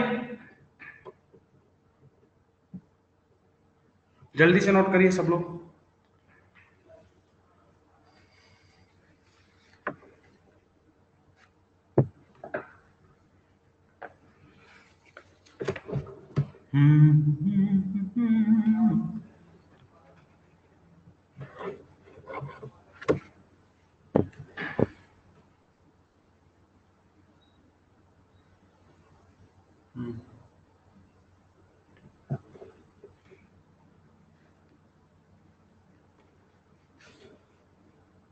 लिख लिया।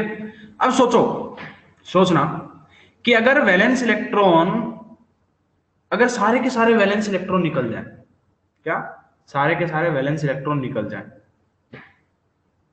सबने नोट किया? चलिए देखो,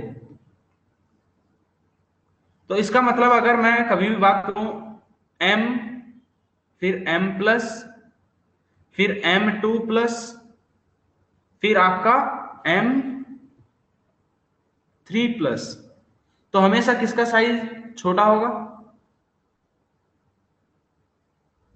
m3 प्लस का। ठीक, डायग्राम का स्लाइड कौन सा था बेटा, डायग्राम तो मैंने इरेज कर दिया। चलो ये देखो, ये वाला क्या, m3 प्लस का साइज हमेशा क्या होगा, ऐसे में छोटा होगा।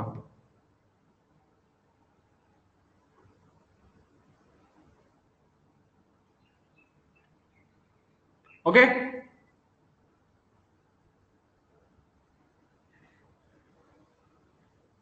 ठीक, ये तुम्हारे पास किसका साइज है, ये तुम्हारा साइज ऑफ कैटायन की हम बात कर सकते हैं। ठीक है, तो बेसिकली हम बोल सकते हैं कि साइज ऑफ कैटायन जो है वो किस चीज के ऊपर डिपेंड करता है।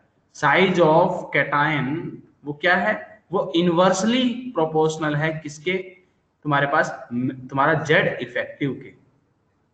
भैया इलेक्ट्रॉन्स निकालने से क्या हो रहा है, जेड इफेक्टिव इंक्रीज कर रहा है, और जेड इफेक्टिव जितना ज्यादा होगा साइज उतनी कम होगी, क्योंकि अट्रैक्शन उतना ज्यादा होगा।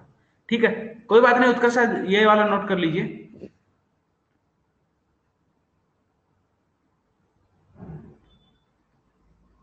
ठीक, अब देखिए जैसे तुम्हारे पास मैं बात ही करूं कि आपको जैसे दो एटम्स Fe का, जैसे मैंने थोड़ी देर पहले लिखवाया Fe और Fe+2 और Fe+3, इन तीनों में साइज कंपेयर करना है।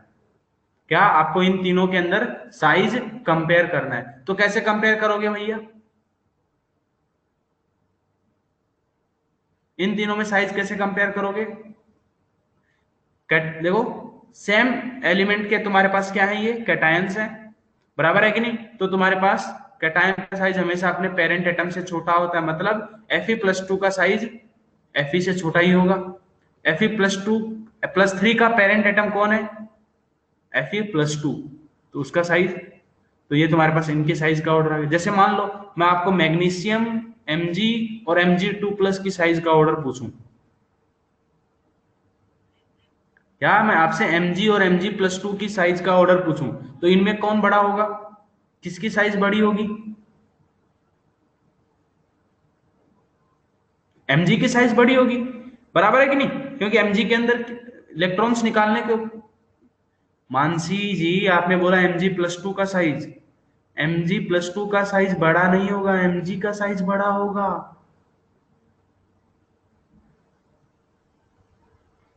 Mg का साइज बड़ा है, क्यों भैया, इसमें 10 इलेक्ट्रॉन, देखो इसमें Mg के अंदर 12 इलेक्ट्रॉन्स हैं, यहाँ पर 10 इलेक्ट्रॉन हैं, और प्रोटॉन्स तो अभी भी उतने ही है, एक तरह से सोच सकते हैं कि नहीं। अच्छा कोई बात नहीं, तुम ये सोचो कि ऐसे भी सोच सकते हो कि इसमें 12 प्रोटॉन्स हैं और इसमें कितने 12 इलेक्ट्रॉन्स हैं। भैया इसमें 12 प्रोटॉन है और इसमें 10 इलेक्ट्रॉन है, तो अब इन 12 प्रोटॉन जो है 10 इलेक्ट्रॉन को अच्छे से काबू में रख सकते हैं, तो साइज अच्छे से अट्रैक्ट करके रखेंगे, तो साइज क्या होगी, छोटी होगी, बराबर है कि नहीं। ठीक, तो यहाँ पर Mg+ का, जैसे एक और मैं एग्जांपल दूं आपको, जैसे मान लो Pb, आपसे मैं पूछूं Pb+2, आपसे मैं पूछूं Pb+4, इन तीनों में बताइए साइज का ऑर्डर, सबसे छोटा साइज किसका होगा,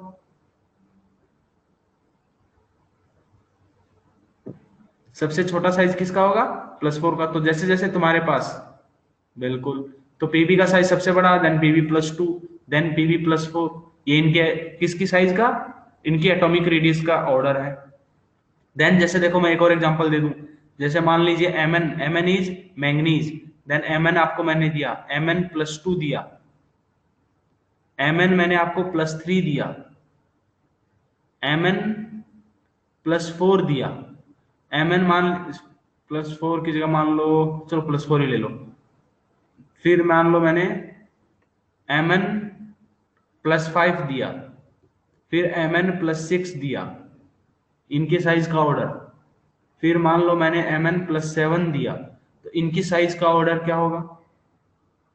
हाँ जी विश्वजीत, हाँ विश्वजीत,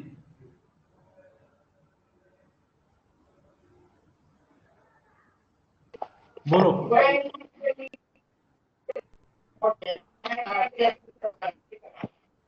बोलो विश्वजीत,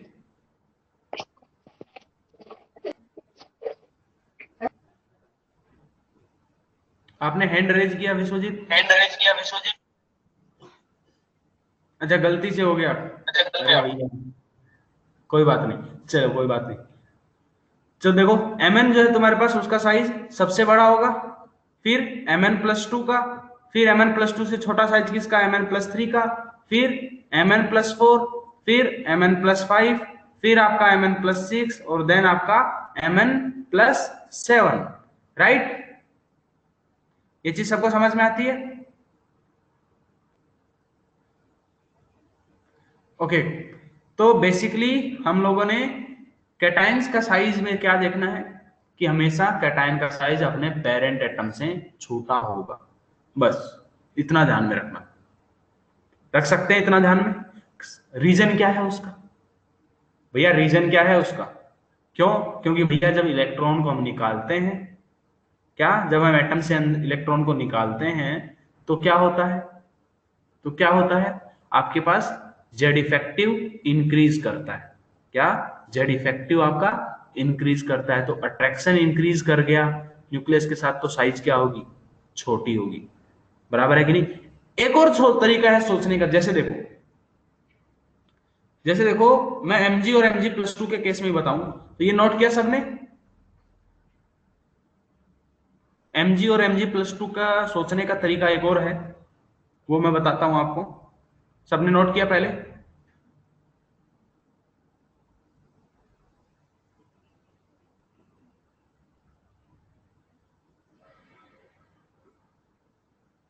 ओके, जैसे देखो मेरे को मैंने अभी mg और mg+2 का देखा साइज, एक तो मैंने ऐसे देखा, एक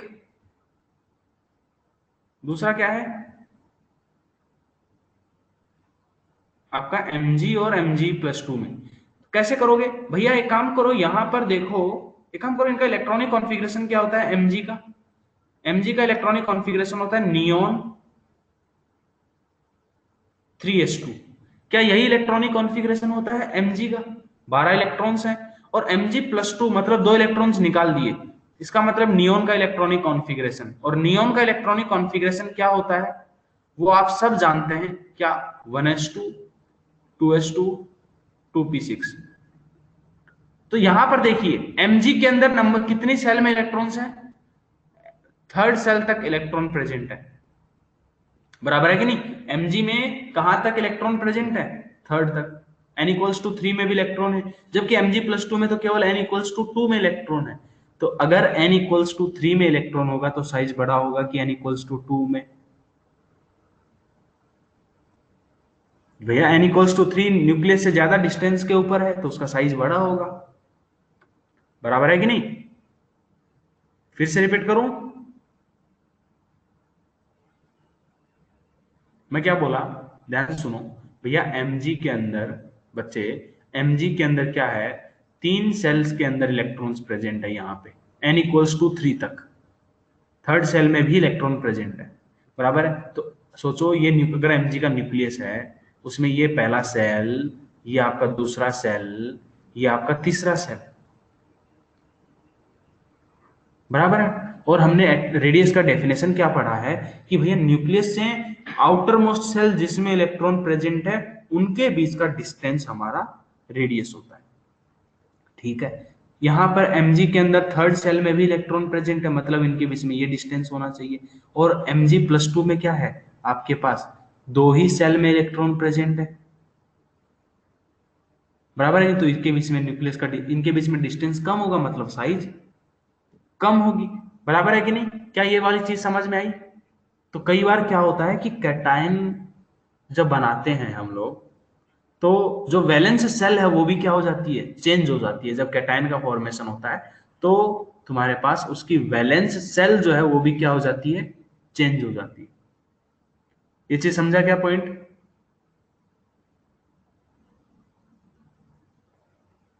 ये पॉइंट सबको समझा।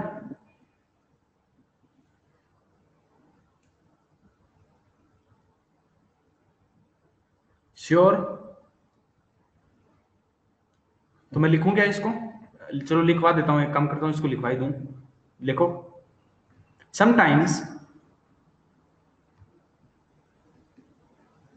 समटाइम्स क्या हमेशा ही होगा, अगर सारे वैलेंस इलेक्ट्रॉन लूज कर दिया तो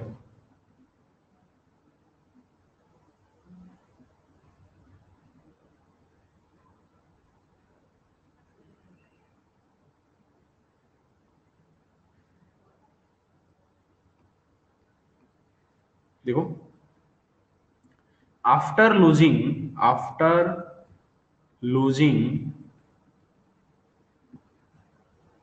तुम्हारे पास क्या, ऑल द इलेक्ट्रॉन्स, ऑल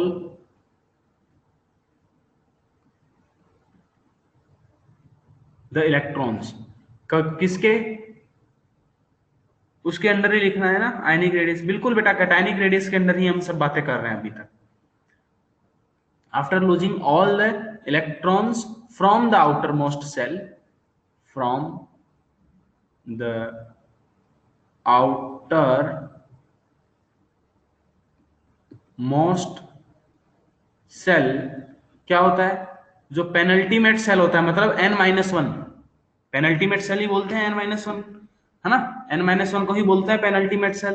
तो वो तुम्हारे पास क्या हो जाता है, अगर सारे के सारे वैलेंस इलेक्ट्रॉन्स को लूज कर दिया तो जो पेनल्टीमेट सेल है अब वो किसकी तरह काम करती है, आपके वैलेंस सेल की तरह, राइट। चलिए तो ये लिख लीजिए कि after losing all the electrons from the outer most shell, penultimate cell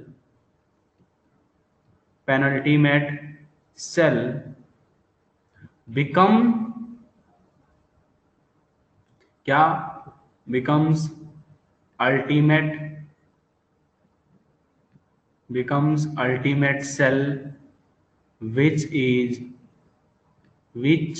is nearer to nucleus। 10, तो हम क्या बोल सकते हैं, 10 साइज क्या करेगा, डिक्रीज करेगा, 10 साइज डिक्रीजेस।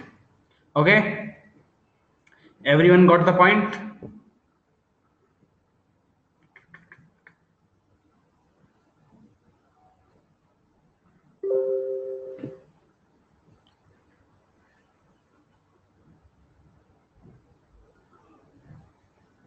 चलिए, अगर सबको समझ में आया तो ये पॉइंट लिख लिया होगा, मैं उम्मीद करके चलता हूं।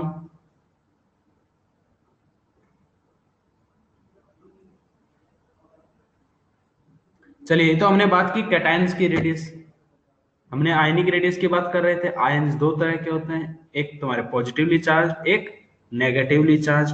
तो पॉजिटिवली चार्ज जो होंगे उनकी साइज की हमने बात कर ली। अब बात कर लेते हैं नेगेटिवली चार्ज के लिए। यस, BR 11.57 AM, ये क्या कर रहे हो? देखिए, नेक्स्ट अब हम बात करते हैं तुम्हारा दूसरा आयनिक रेडियस में, कैटायनिक रेडियस के बाद किसका,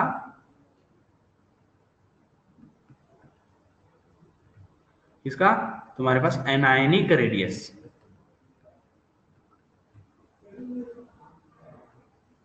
एनायनिक रेडियस, ओके, कोई बात नहीं। देखो, एनायनिक रेडियस क्या होती है सबसे पहले, अब बताइए, आप खुद सोचिए थोड़ा, क्या होती है एनायनिक रेडियस। सबसे पहले एनायन कैसे बनता है, जब कोई भी न्यूट्रल एटम क्या करेगा, एक इलेक्ट्रॉन गेन करेगा तो वो किस में कन्वर्ट हो जाएगा, एनायन के अंदर, बराबर है। तो ये तो आप पहले ही जानते ही हैं। सबसे पहले स्टेटमेंट लिख ही लो, फिर बोल दोगे सर आपने बताया नहीं है कि when a neutral atom gains electron,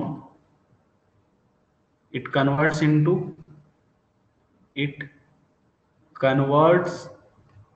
into what, anion। ये किस में कन्वर्ट हो जाता है, एनायन में कन्वर्ट हो जाता है। एनायन क्या होता है, नेगेटिवली चार्ज्ड। एनायंस कैसे होते हैं, नेगेटिवली चार्ज्ड आयंस। ओके, जैसे कि कैसे बनेगा, मान लीजिए कोई भी न्यूट्रल एलिमेंट है M, उसके अंदर, हाँ अब तुम लोग पकड़ गए, अब तुम लोग सीख गए हो। M से क्या बन जाएगा, M-, फिर एक और इलेक्ट्रॉन ऐड कर दोगे, फिर क्या बन जाएगा, M2-, फिर और एक और इलेक्ट्रॉन ऐड कर दो, फिर क्या बन जाएगा, M3-। बिल्कुल सही है ना, ओके। तो होगा क्या, साइज पे क्या फर्क पड़ेगा, चलिए कोई, अब आप लोग बताइए एक एक करके। बेटा इलेक्ट्रोनेगेटिव, इनके ऊपर इलेक्ट्रोनेगेटिविटी मैंने आपको पढ़ाया ही नहीं है, तो सोचना क्यों है। भैया जो मैंने पढ़ाया है उससे आंसर दो, अभी जो मैंने पढ़ाया ही नहीं है उससे क्यों आंसर दे रहे हो? ये रेडियस तो बड़ी होगी, विश्वजीत बोल रहा है। ओके, देखते हैं। श्रावणी गोरे बोल रही है साइज इंक्रीजेज। कोई मेरे को रीजन बताएगा साइज इंक्रीज क्यों होगा? कौन एक्सप्लेन करेगा? कोई एक बंदा एक्सप्लेन करो। चलिए विश्वजीत आप एक्सप्लेन करिए, बाकी कोई नहीं अभी के लिए, फिर मैं एक करके सब पे आता हूँ। सबसे पहले आपने आंसर दिया। विश्वजीत।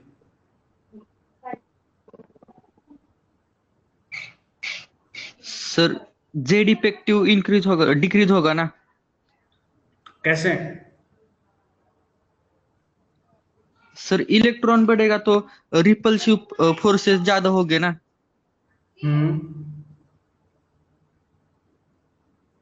जेड इफेक्टिव डिक्रीज होगा। जेड इफेक्टिव डिक्रीज होगा तो साइज इंक्रीज होगा। क्या सही बोल रहा है ये? क्या सही बोल रहा है?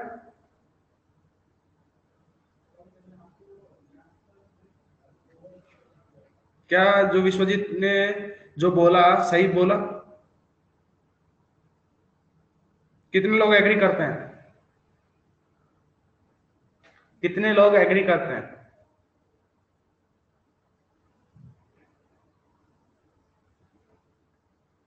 नहीं। श्रावणी जी ने बोला है कि साइज इंक्रीज करेगा। Okay, radius increases as Z effective decreases. Tripti Takle, repulsive force बढ़ेगा। बिल्कुल सही बात है, रिपल्सिव फोर्स आपका इंक्रीज करेगा। ओके, और कोई? बाकी लोग बताइए क्या फर्क पड़ेगा साइज के ऊपर?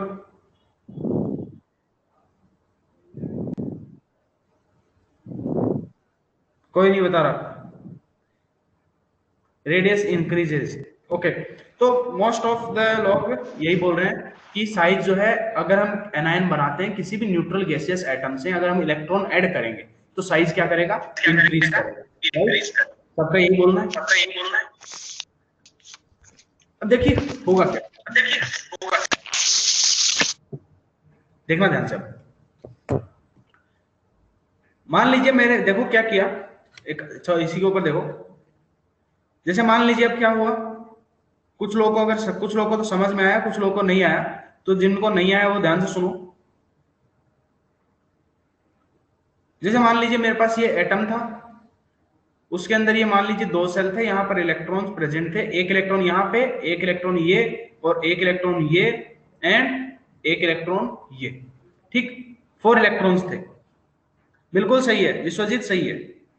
मैंने क्या किया, इसमें एक इलेक्ट्रॉन ऐड कर दिया, एक इलेक्ट्रॉन ऐड कर दिया, तो क्या होगा यहां पर?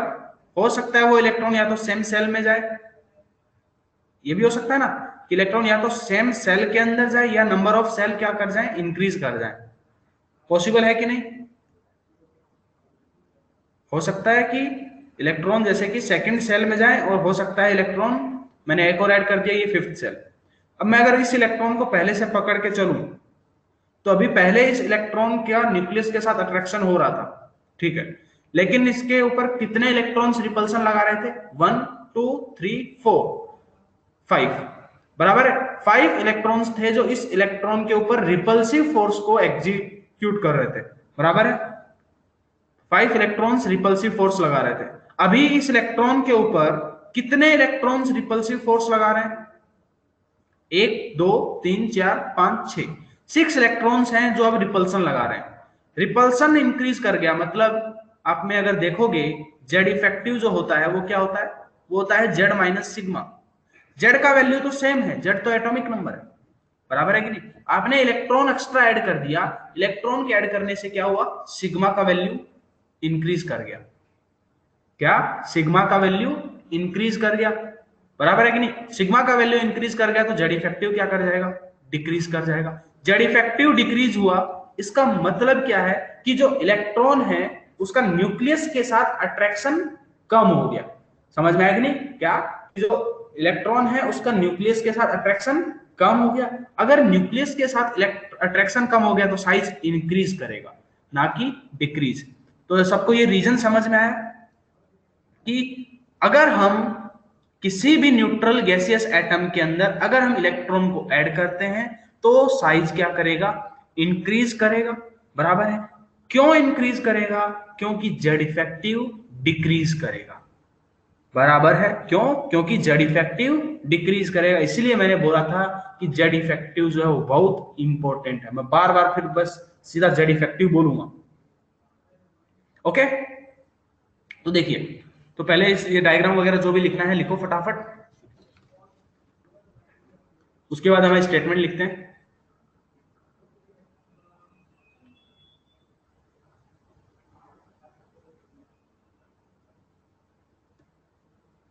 तो एनायनिक जो किसी भी एनायन का जो रेडियस होगा वो हमेशा क्या अपने पेरेंट एटम से बड़ा होगा।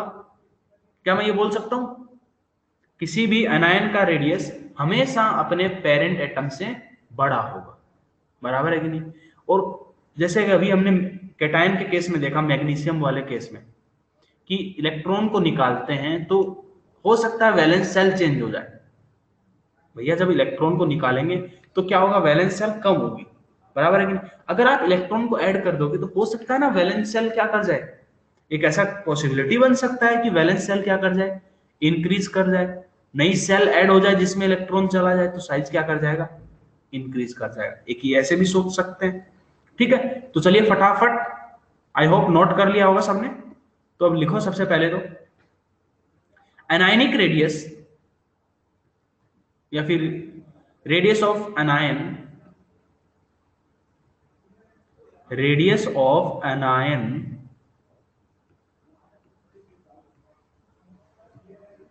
रेडियस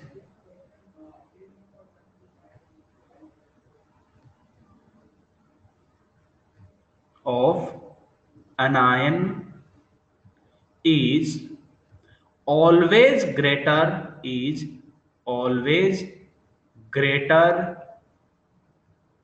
किससे, देन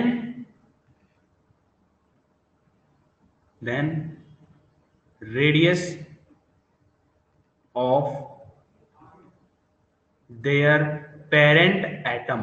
अपने पेरेंट एटम के कंपैरिजन में हमेशा जो एनायन है उसकी साइज क्या होगी, ज्यादा होगी।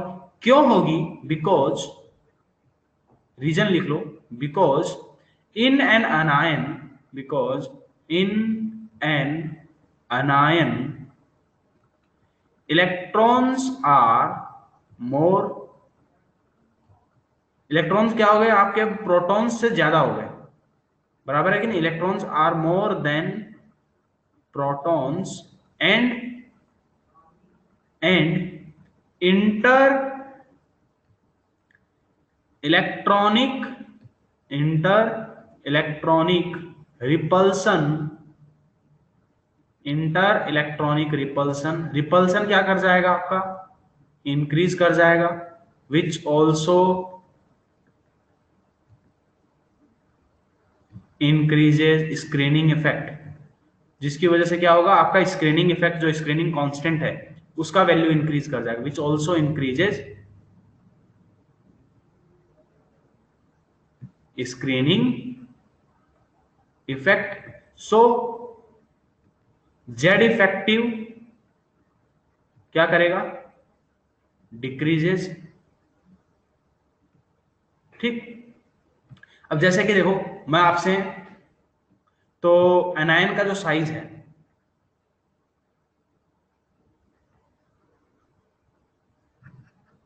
जो एनायन का साइज है, साइज ऑफ एनायन,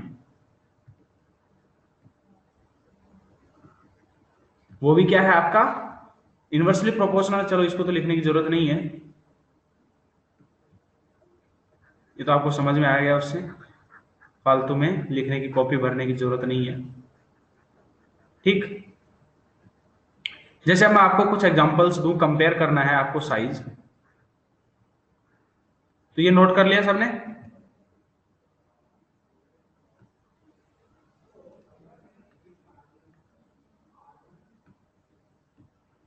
ओके,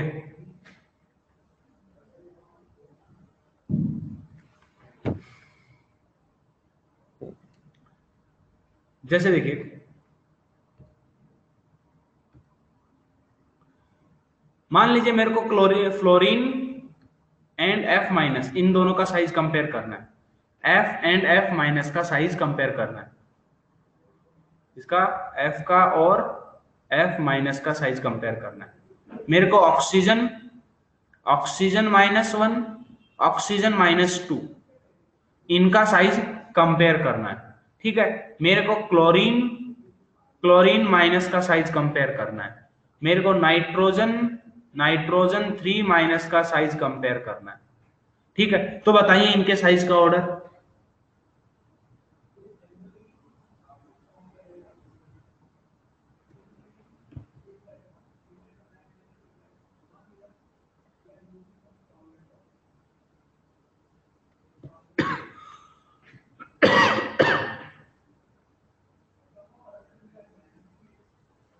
बिल्कुल सब लोग कर सकते हैं, खुद से सॉल्व करिए, मेरे पे डिपेंडेंट मत रहिए, खुद से सॉल्व करिए, अपना दिमाग चलाना है। देखो जेई के अंदर, जेई और नीट में बस डिफरेंस यही है कि नीट के अंदर आप क्वेश्चन आपको हो सकता है याद हो जाए तो भी चल जाता है, जेई के अंदर ऐसा नहीं हो सकता। जेई में आपको क्वेश्चन बहुत, आपको जो दिमाग चलाएगा ना उसी का चलेगा, क्वेश्चन होगा। तो आप अगर ये चीज बिल्कुल रट के मत चलना, अगर रट के चलोगे ना चीजों को तो आपसे मान लो जेई तो भूल ही जाओ। फिर ईमानदारी से अगर बताऊं तो जेई भूल जाओ अगर रट के चलते हो तो बेटर क्या है कि समझ के चलो, चीजों को समझो, जो अंडरस्टैंडिंग करना जरूरी है बहुत, तभी सब्जेक्ट के बारे में अच्छे से आपको नॉलेज होगा। देखिए फ्लोरीन और F माइनस है, इन दोनों में साइज किसका ज्यादा? F माइनस का। दोनों एटम सेम है, F माइनस क्या है? एनायन है, और साइज किसका ज्यादा होगा? F माइनस का। क्यों? क्योंकि अभी मैंने बताया जस्ट प्रीवियस स्लाइड में कि तुम्हारे पास किसका साइज हमेशा, एनायन का साइज हमेशा अपने पेरेंट एटम से बड़ा होता है। तो F माइनस का पेरेंट एटम कौन है? फ्लोरीन। ऑक्सीजन और ऑक्सीजन -1 में दोनों का साइज किसका बड़ा? ऑक्सीजन -1 का। फिर ऑक्सीजन -1 और ऑक्सीजन -2 उसमें साइज किसका बड़ा? ऑक्सीजन -2 का, राइट। देन तुम्हारे पास Cl और Cl माइनस के अंदर यहां पर साइज किसका? Cl माइनस का। नाइट्रोजन और नाइट्रोजन 3 माइनस में नाइट्रोजन 3 माइनस का, ठीक है। तो ये आई होप ये कुछ एग्जांपल्स मैंने जो करवाए हैं समझ में आए होंगे आपको कैसे सॉल्व करना है। सबको चमका क्या ये चीज? जल्दी से नोट करिए।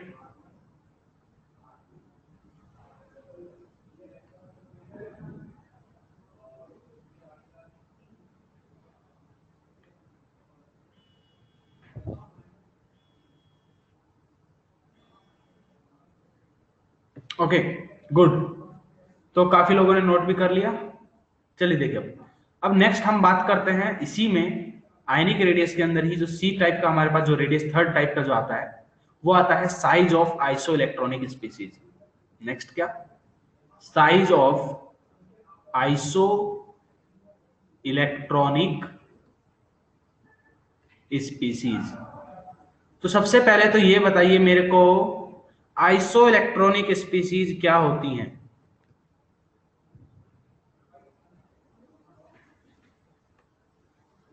भैया बताया हुआ है पहले, आइसो इलेक्ट्रॉनिक स्पीसीज क्या होती हैं?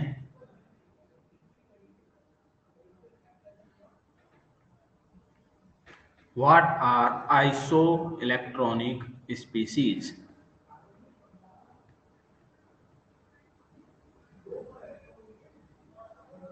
मानसी ने बोला same number of electron, different elements with different atoms. क्या बात कर रहे हो? Different atoms, same number of electron, same number of electron, good. मैंने भी बोला बेटा different element with different atoms, ये तो बिल्कुल आर्यन चांद ने जो बोला है बिल्कुल सही है। Same number of electrons, Neha डॉक ने भी सही बोला, same number of electrons, Sarvesh ने भी सही बोला। तो आइसो इलेक्ट्रॉनिक स्पीसीज क्या है? कोई बात नहीं, गलती से हो गया, कोई बात नहीं। देखो आइसो इलेक्ट्रॉनिक स्पीसीज क्या होती हैं? ये वो स्पीसीज होती हैं जिनके अंदर क्या हो? Number of electrons same. तो सिंपल, सबसे पहले तो ये लिख लो, दोज स्पीसीज हैविंग, इनका मतलब क्या होता है, ये पहले भी बताया है आपको, लेकिन फिर से बता देता हूं। ये क्या होते हैं, ये वो स्पीसीज जो those species having same number of having same number of electrons, जिनके अंदर क्या हो, नंबर ऑफ इलेक्ट्रॉन्स सेम हो, ठीक है, उनको हम बोलते हैं क्या, आइसो इलेक्ट्रॉनिक स्पीसीज। ओके, तो सबसे पहले मेरे को चलिए कुछ एग्जांपल्स में लेता हूं, बताना ये आइसो इलेक्ट्रॉनिक है कि नहीं। जैसे कि Na प्लस Mg +2 और एल्यूमिनियम +3, ये आइसो इलेक्ट्रॉनिक है क्या?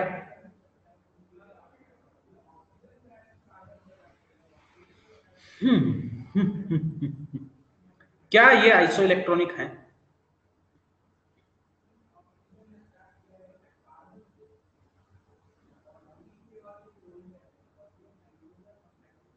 कैसे पता चला भैया? कितने इलेक्ट्रॉन है? चलो आपने बोला आइसो इलेक्ट्रॉनिक है, तो कितने इलेक्ट्रॉन्स हैं? 10। ओके, गुड, 10 इलेक्ट्रॉन हैं। अच्छा, चलिए, तो इसका मतलब ये आइसो इलेक्ट्रॉनिक तो है। चलो, सबके अंदर अगर मैं इलेक्ट्रॉन्स की बात करूं तो इसमें कितने हैं? 10। इसमें भी कितने इलेक्ट्रॉन्स? 10। इसमें भी कितने इलेक्ट्रॉन? 10। चलिए, सब में प्रोटॉन बताइए, प्रोटॉन्स कितने हैं? सोडियम के अंदर प्रोटॉन कितने हैं? नेहा डॉक ने बोला 11। ओ, प्रथम, बेटा प्रथम आपने दूसरे नंबर पे बोला, लेकिन गलत बोला, 12 आपने गलत बोला। सोडियम का एटॉमिक नंबर कितना होता है? 11। उसी के बराबर क्या होते हैं उसके अंदर नंबर ऑफ प्रोटॉन्स? मैग्नीशियम का 12, इसका 13, राइट।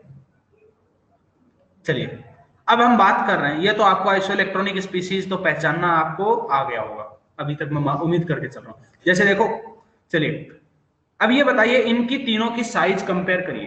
अब इनका साइज, किसका ज्यादा साइज होगा, किसका कम होगा? कोई गैस, कोई आइडिया, कौन बताएगा? चलिए आपको मौका देता हूं बताने का। कौन बताएगा?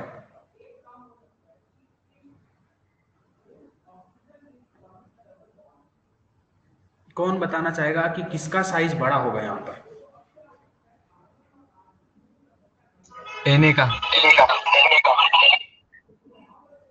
Na। Na? कैसे? कैसे? नंबर ऑफ प्रोटॉन्स कम है उसमें। तो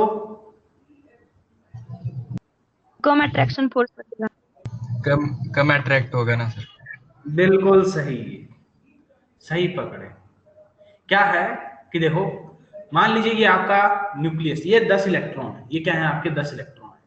अब किसी में अगर 11 प्रोटॉन्स हैं, वो प्रोटॉन्स क्या कर रहे हैं, उन इलेक्ट्रॉन्स को अट्रैक्ट करके रख रहे हैं, बराबर यही काम है उनका, ठीक है। किसी में 11 है, किसी में 12 है, किसी में 13 है। तो जितने ज्यादा प्रोटॉन्स हैं, तो नंबर ऑफ इलेक्ट्रॉन तो सबके अंदर सेम है, तो कौन उनको अच्छे से होल्ड करके रखेगा, कौन उनको अच्छे से अट्रैक्ट कर सकता है? जितने ज्यादा नंबर ऑफ प्रोटॉन्स होंगे, बराबर है कि नहीं। तो जितने ज्यादा नंबर ऑफ प्रोटॉन्स हो, उनको उतने ज्यादा स्ट्रांगली अट्रैक्ट करेगा। अगर स्ट्रांगली अट्रैक्ट करेगा तो साइज क्या होगी? कम होगी, बराबर है कि नहीं। तो साइज क्या होगी? कम होगी। सही बात है ये, बिल्कुल सही है कि नहीं। चलिए, तो बस यही है यहाँ पर आइसो इलेक्ट्रॉनिक स्पीसीज में। तो आपका नंबर ऑफ इलेक्ट्रॉन्स तो क्या हो जाएंगे? सेम। नंबर ऑफ इलेक्ट्रॉन्स क्या है? सेम है। तो आप कैसे कंपेयर करोगे? जेड से, एटॉमिक नंबर से आप कंपेयर कर सकते हो। जिसका एटॉमिक नंबर जितना ज्यादा, उसमें उतने नंबर ऑफ प्रोटॉन्स ज्यादा, बराबर है कि नहीं।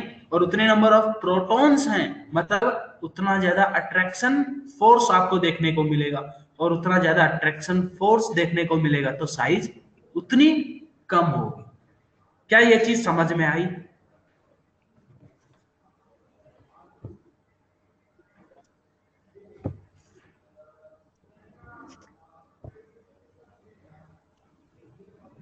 गुड। तो यहाँ पर साइज का ऑर्डर क्या है? सबसे ज्यादा साइज किसका है? Na+ का, फिर Mg+2 का, बराबर है कि नहीं? तो ये लिखना चाहे तो लिख सकते हैं। तो ये लिखो, स्टेटमेंट लिख लो अब यहाँ पर कि फॉर, अब देखो मैंने कुछ नहीं बताया, आप ही लोगों ने बताया जो बताया, तो बस ऐसे ही क्वेश्चंस को भी ऐसे ही ट्राई करना है, कंसेप्ट बस इतना ही है।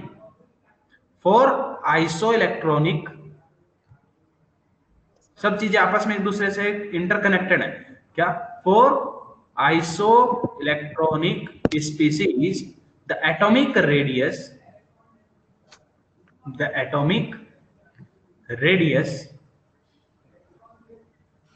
क्या करती है? इंक्रीजेस, या फिर मैं लिखूं, ये देखो, decreases, atomic radius decreases with decreases with increase in effective nuclear charge, with increase in effective nuclear charge। जैसे जैसे आपके पास न्यूक्लियर चार्ज इंक्रीज करेगा, आपका आइसो इलेक्ट्रॉनिक स्पीसीज के अंदर एटॉमिक रेडियस क्या करेगी? डिक्रीज करेगी। ठीक है, ज्यादा देर नहीं लूंगा मैं, बस 5-7 मिनट बचे हैं। ठीक है, बस 5-7 मिनट और है, बस ये वाला टॉपिक खत्म कर देते हैं, ये कंसेप्ट। ठीक है, जल्दी से लिखो इसको।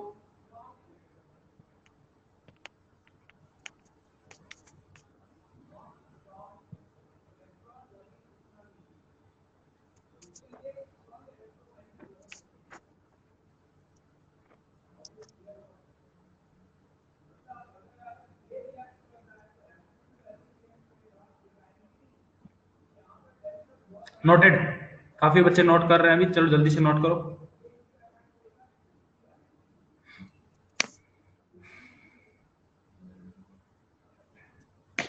तो चलो, तो हम क्या बोल सकते हैं? देखिए कि तुम्हारे पास size of isoelectronic species वो क्या है तुम्हारे पास? इनवर्सली प्रोपोर्शनल है किसके? न्यूक्लियर चार्ज के। किसके? Nuclear charge. न्यूक्लियर चार्ज मतलब यहाँ पर नंबर ऑफ प्रोटॉन्स, जिसमें जितने नंबर ऑफ प्रोटॉन्स होंगे उसका साइज उतना कम, बस नंबर ऑफ यहाँ पर प्रोटॉन्स। या फिर देखो, ये यूनिवर्सली प्रोपोर्शनल होता है क्या? Z/E का रेशियो। Z तो मतलब प्रोटॉन्स के बराबर ही होते हैं, तो बात तो एक ही है, उसको कैसे भी लिख दो, कान को चाहे कैसे भी घुमा के पकड़ो, पकड़ना कान ही है, बात वही है। ठीक है, ये चीज समझा क्या सबको? क्या मैं इससे ऐसे ये लिख सकता हूँ? चलिए आपको मैं 1-2 एग्जांपल और देता हूँ, इनकी साइज कंपेयर करिए, बाकी का हम लोग अगली क्लास में कंपेयर करेंगे। ठीक,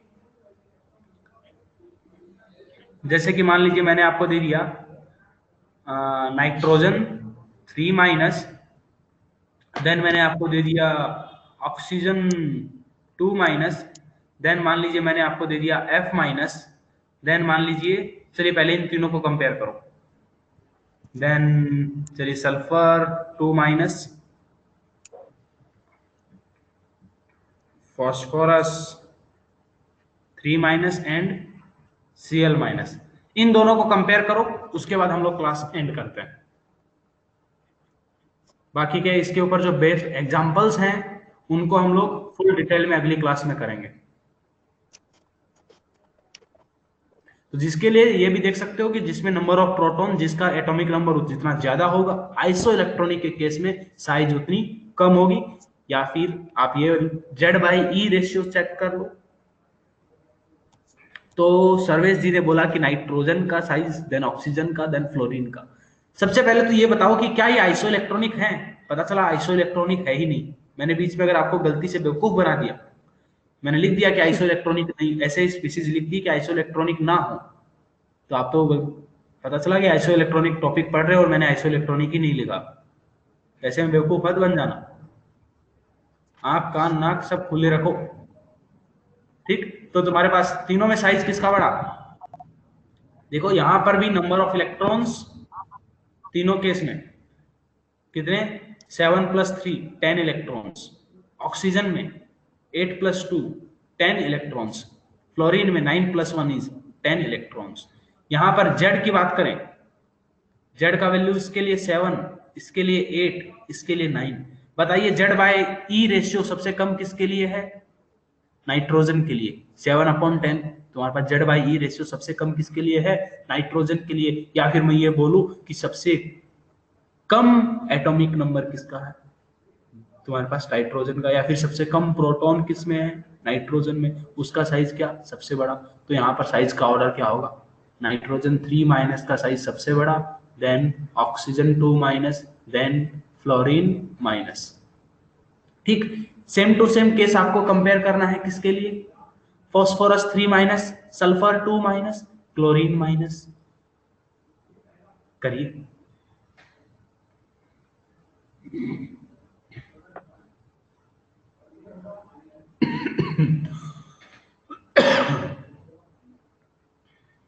करिए।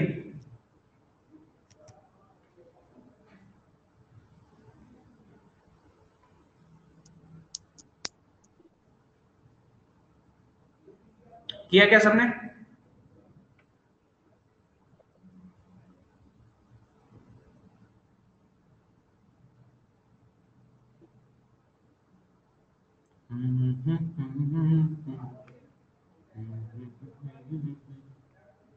तो देखो यहाँ पर सबसे पहले तो सबके अंदर नंबर ऑफ इलेक्ट्रॉन्स काउंट करो। फॉस्फोरस में बेटा इलेक्ट्रॉन्स कितने होते हैं? एटॉमिक नंबर उसका 15 + 3 18। यहाँ पर इलेक्ट्रॉन्स कितने हैं? 18। सल्फर 2- में भी इलेक्ट्रॉन्स कितने? 18। Cl- में भी इलेक्ट्रॉन्स कितने हैं? 18। तीनों क्या है? सेम नंबर ऑफ इलेक्ट्रॉन है। It means these are isoelectronic species. तो यहाँ पर अब प्रोटॉन्स कितने बेटा? प्रोटॉन्स फॉस्फोरस का एटॉमिक नंबर 15, सल्फर का 16 और क्लोरीन का 17। जिसका एटॉमिक नंबर जितना ज्यादा होगा उसकी साइज उतनी कम। तो तुम्हारे पास यहाँ पर सबसे बड़ी साइज किसकी? फॉस्फोरस 3- की, than sulphur 2- and than Cl-। ठीक है, चलिए ये था हमारा आज की क्लास में। हम लोगों ने आइसो इलेक्ट्रॉनिक स्पीसीज के बारे में पढ़ा। इसके ऊपर बेस्ड और कुछ क्वेश्चंस करेंगे अगली क्लास में और फिर आगे बढ़ेंगे। ठीक है, तो अगली क्लास में DPP-2 जो है उसको सॉल्व करके आइएगा। मैं सबसे पहले आते ही उसको डिस्कस करूंगा। ठीक है, स्टार्टिंग के 15 मिनट्स में वो डिस्कस करूंगा, उसके बाद पढ़ाना चालू करूंगा। डेली अब स्टार्टिंग के 15 मिनट्स हमारा डिस्कशन होगा DPP का। तो डेली आपको एक DPP सॉल्व करनी ही है केमिस्ट्री का। ओके, अब किसी को कोई भी डाउट है आज की क्लास में तो वो पूछिए।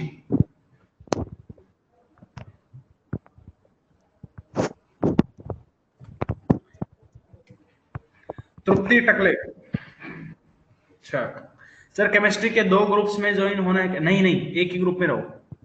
जो जेई देखो पहले क्या था, नीट और जेई का मैंने आपका अलग साथी में था, अभी मैंने जेई का पूरा अलग ही बना दिया ताकि ज्यादा कंफ्यूजन ना हो उसमें।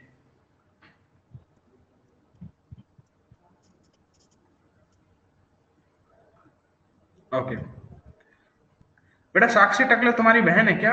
तृप्ति टकले जो क्लास 12th में है अभी?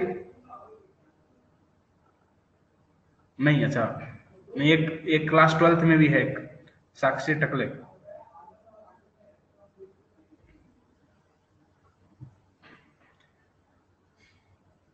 प्रोपोर्शनल Z/E कैसा है? किसी को कुछ डाउट है पूछ लो। चलिए तो फिर अगर आपको नहीं पूछना है तो फिर हम क्लास एंड करते हैं।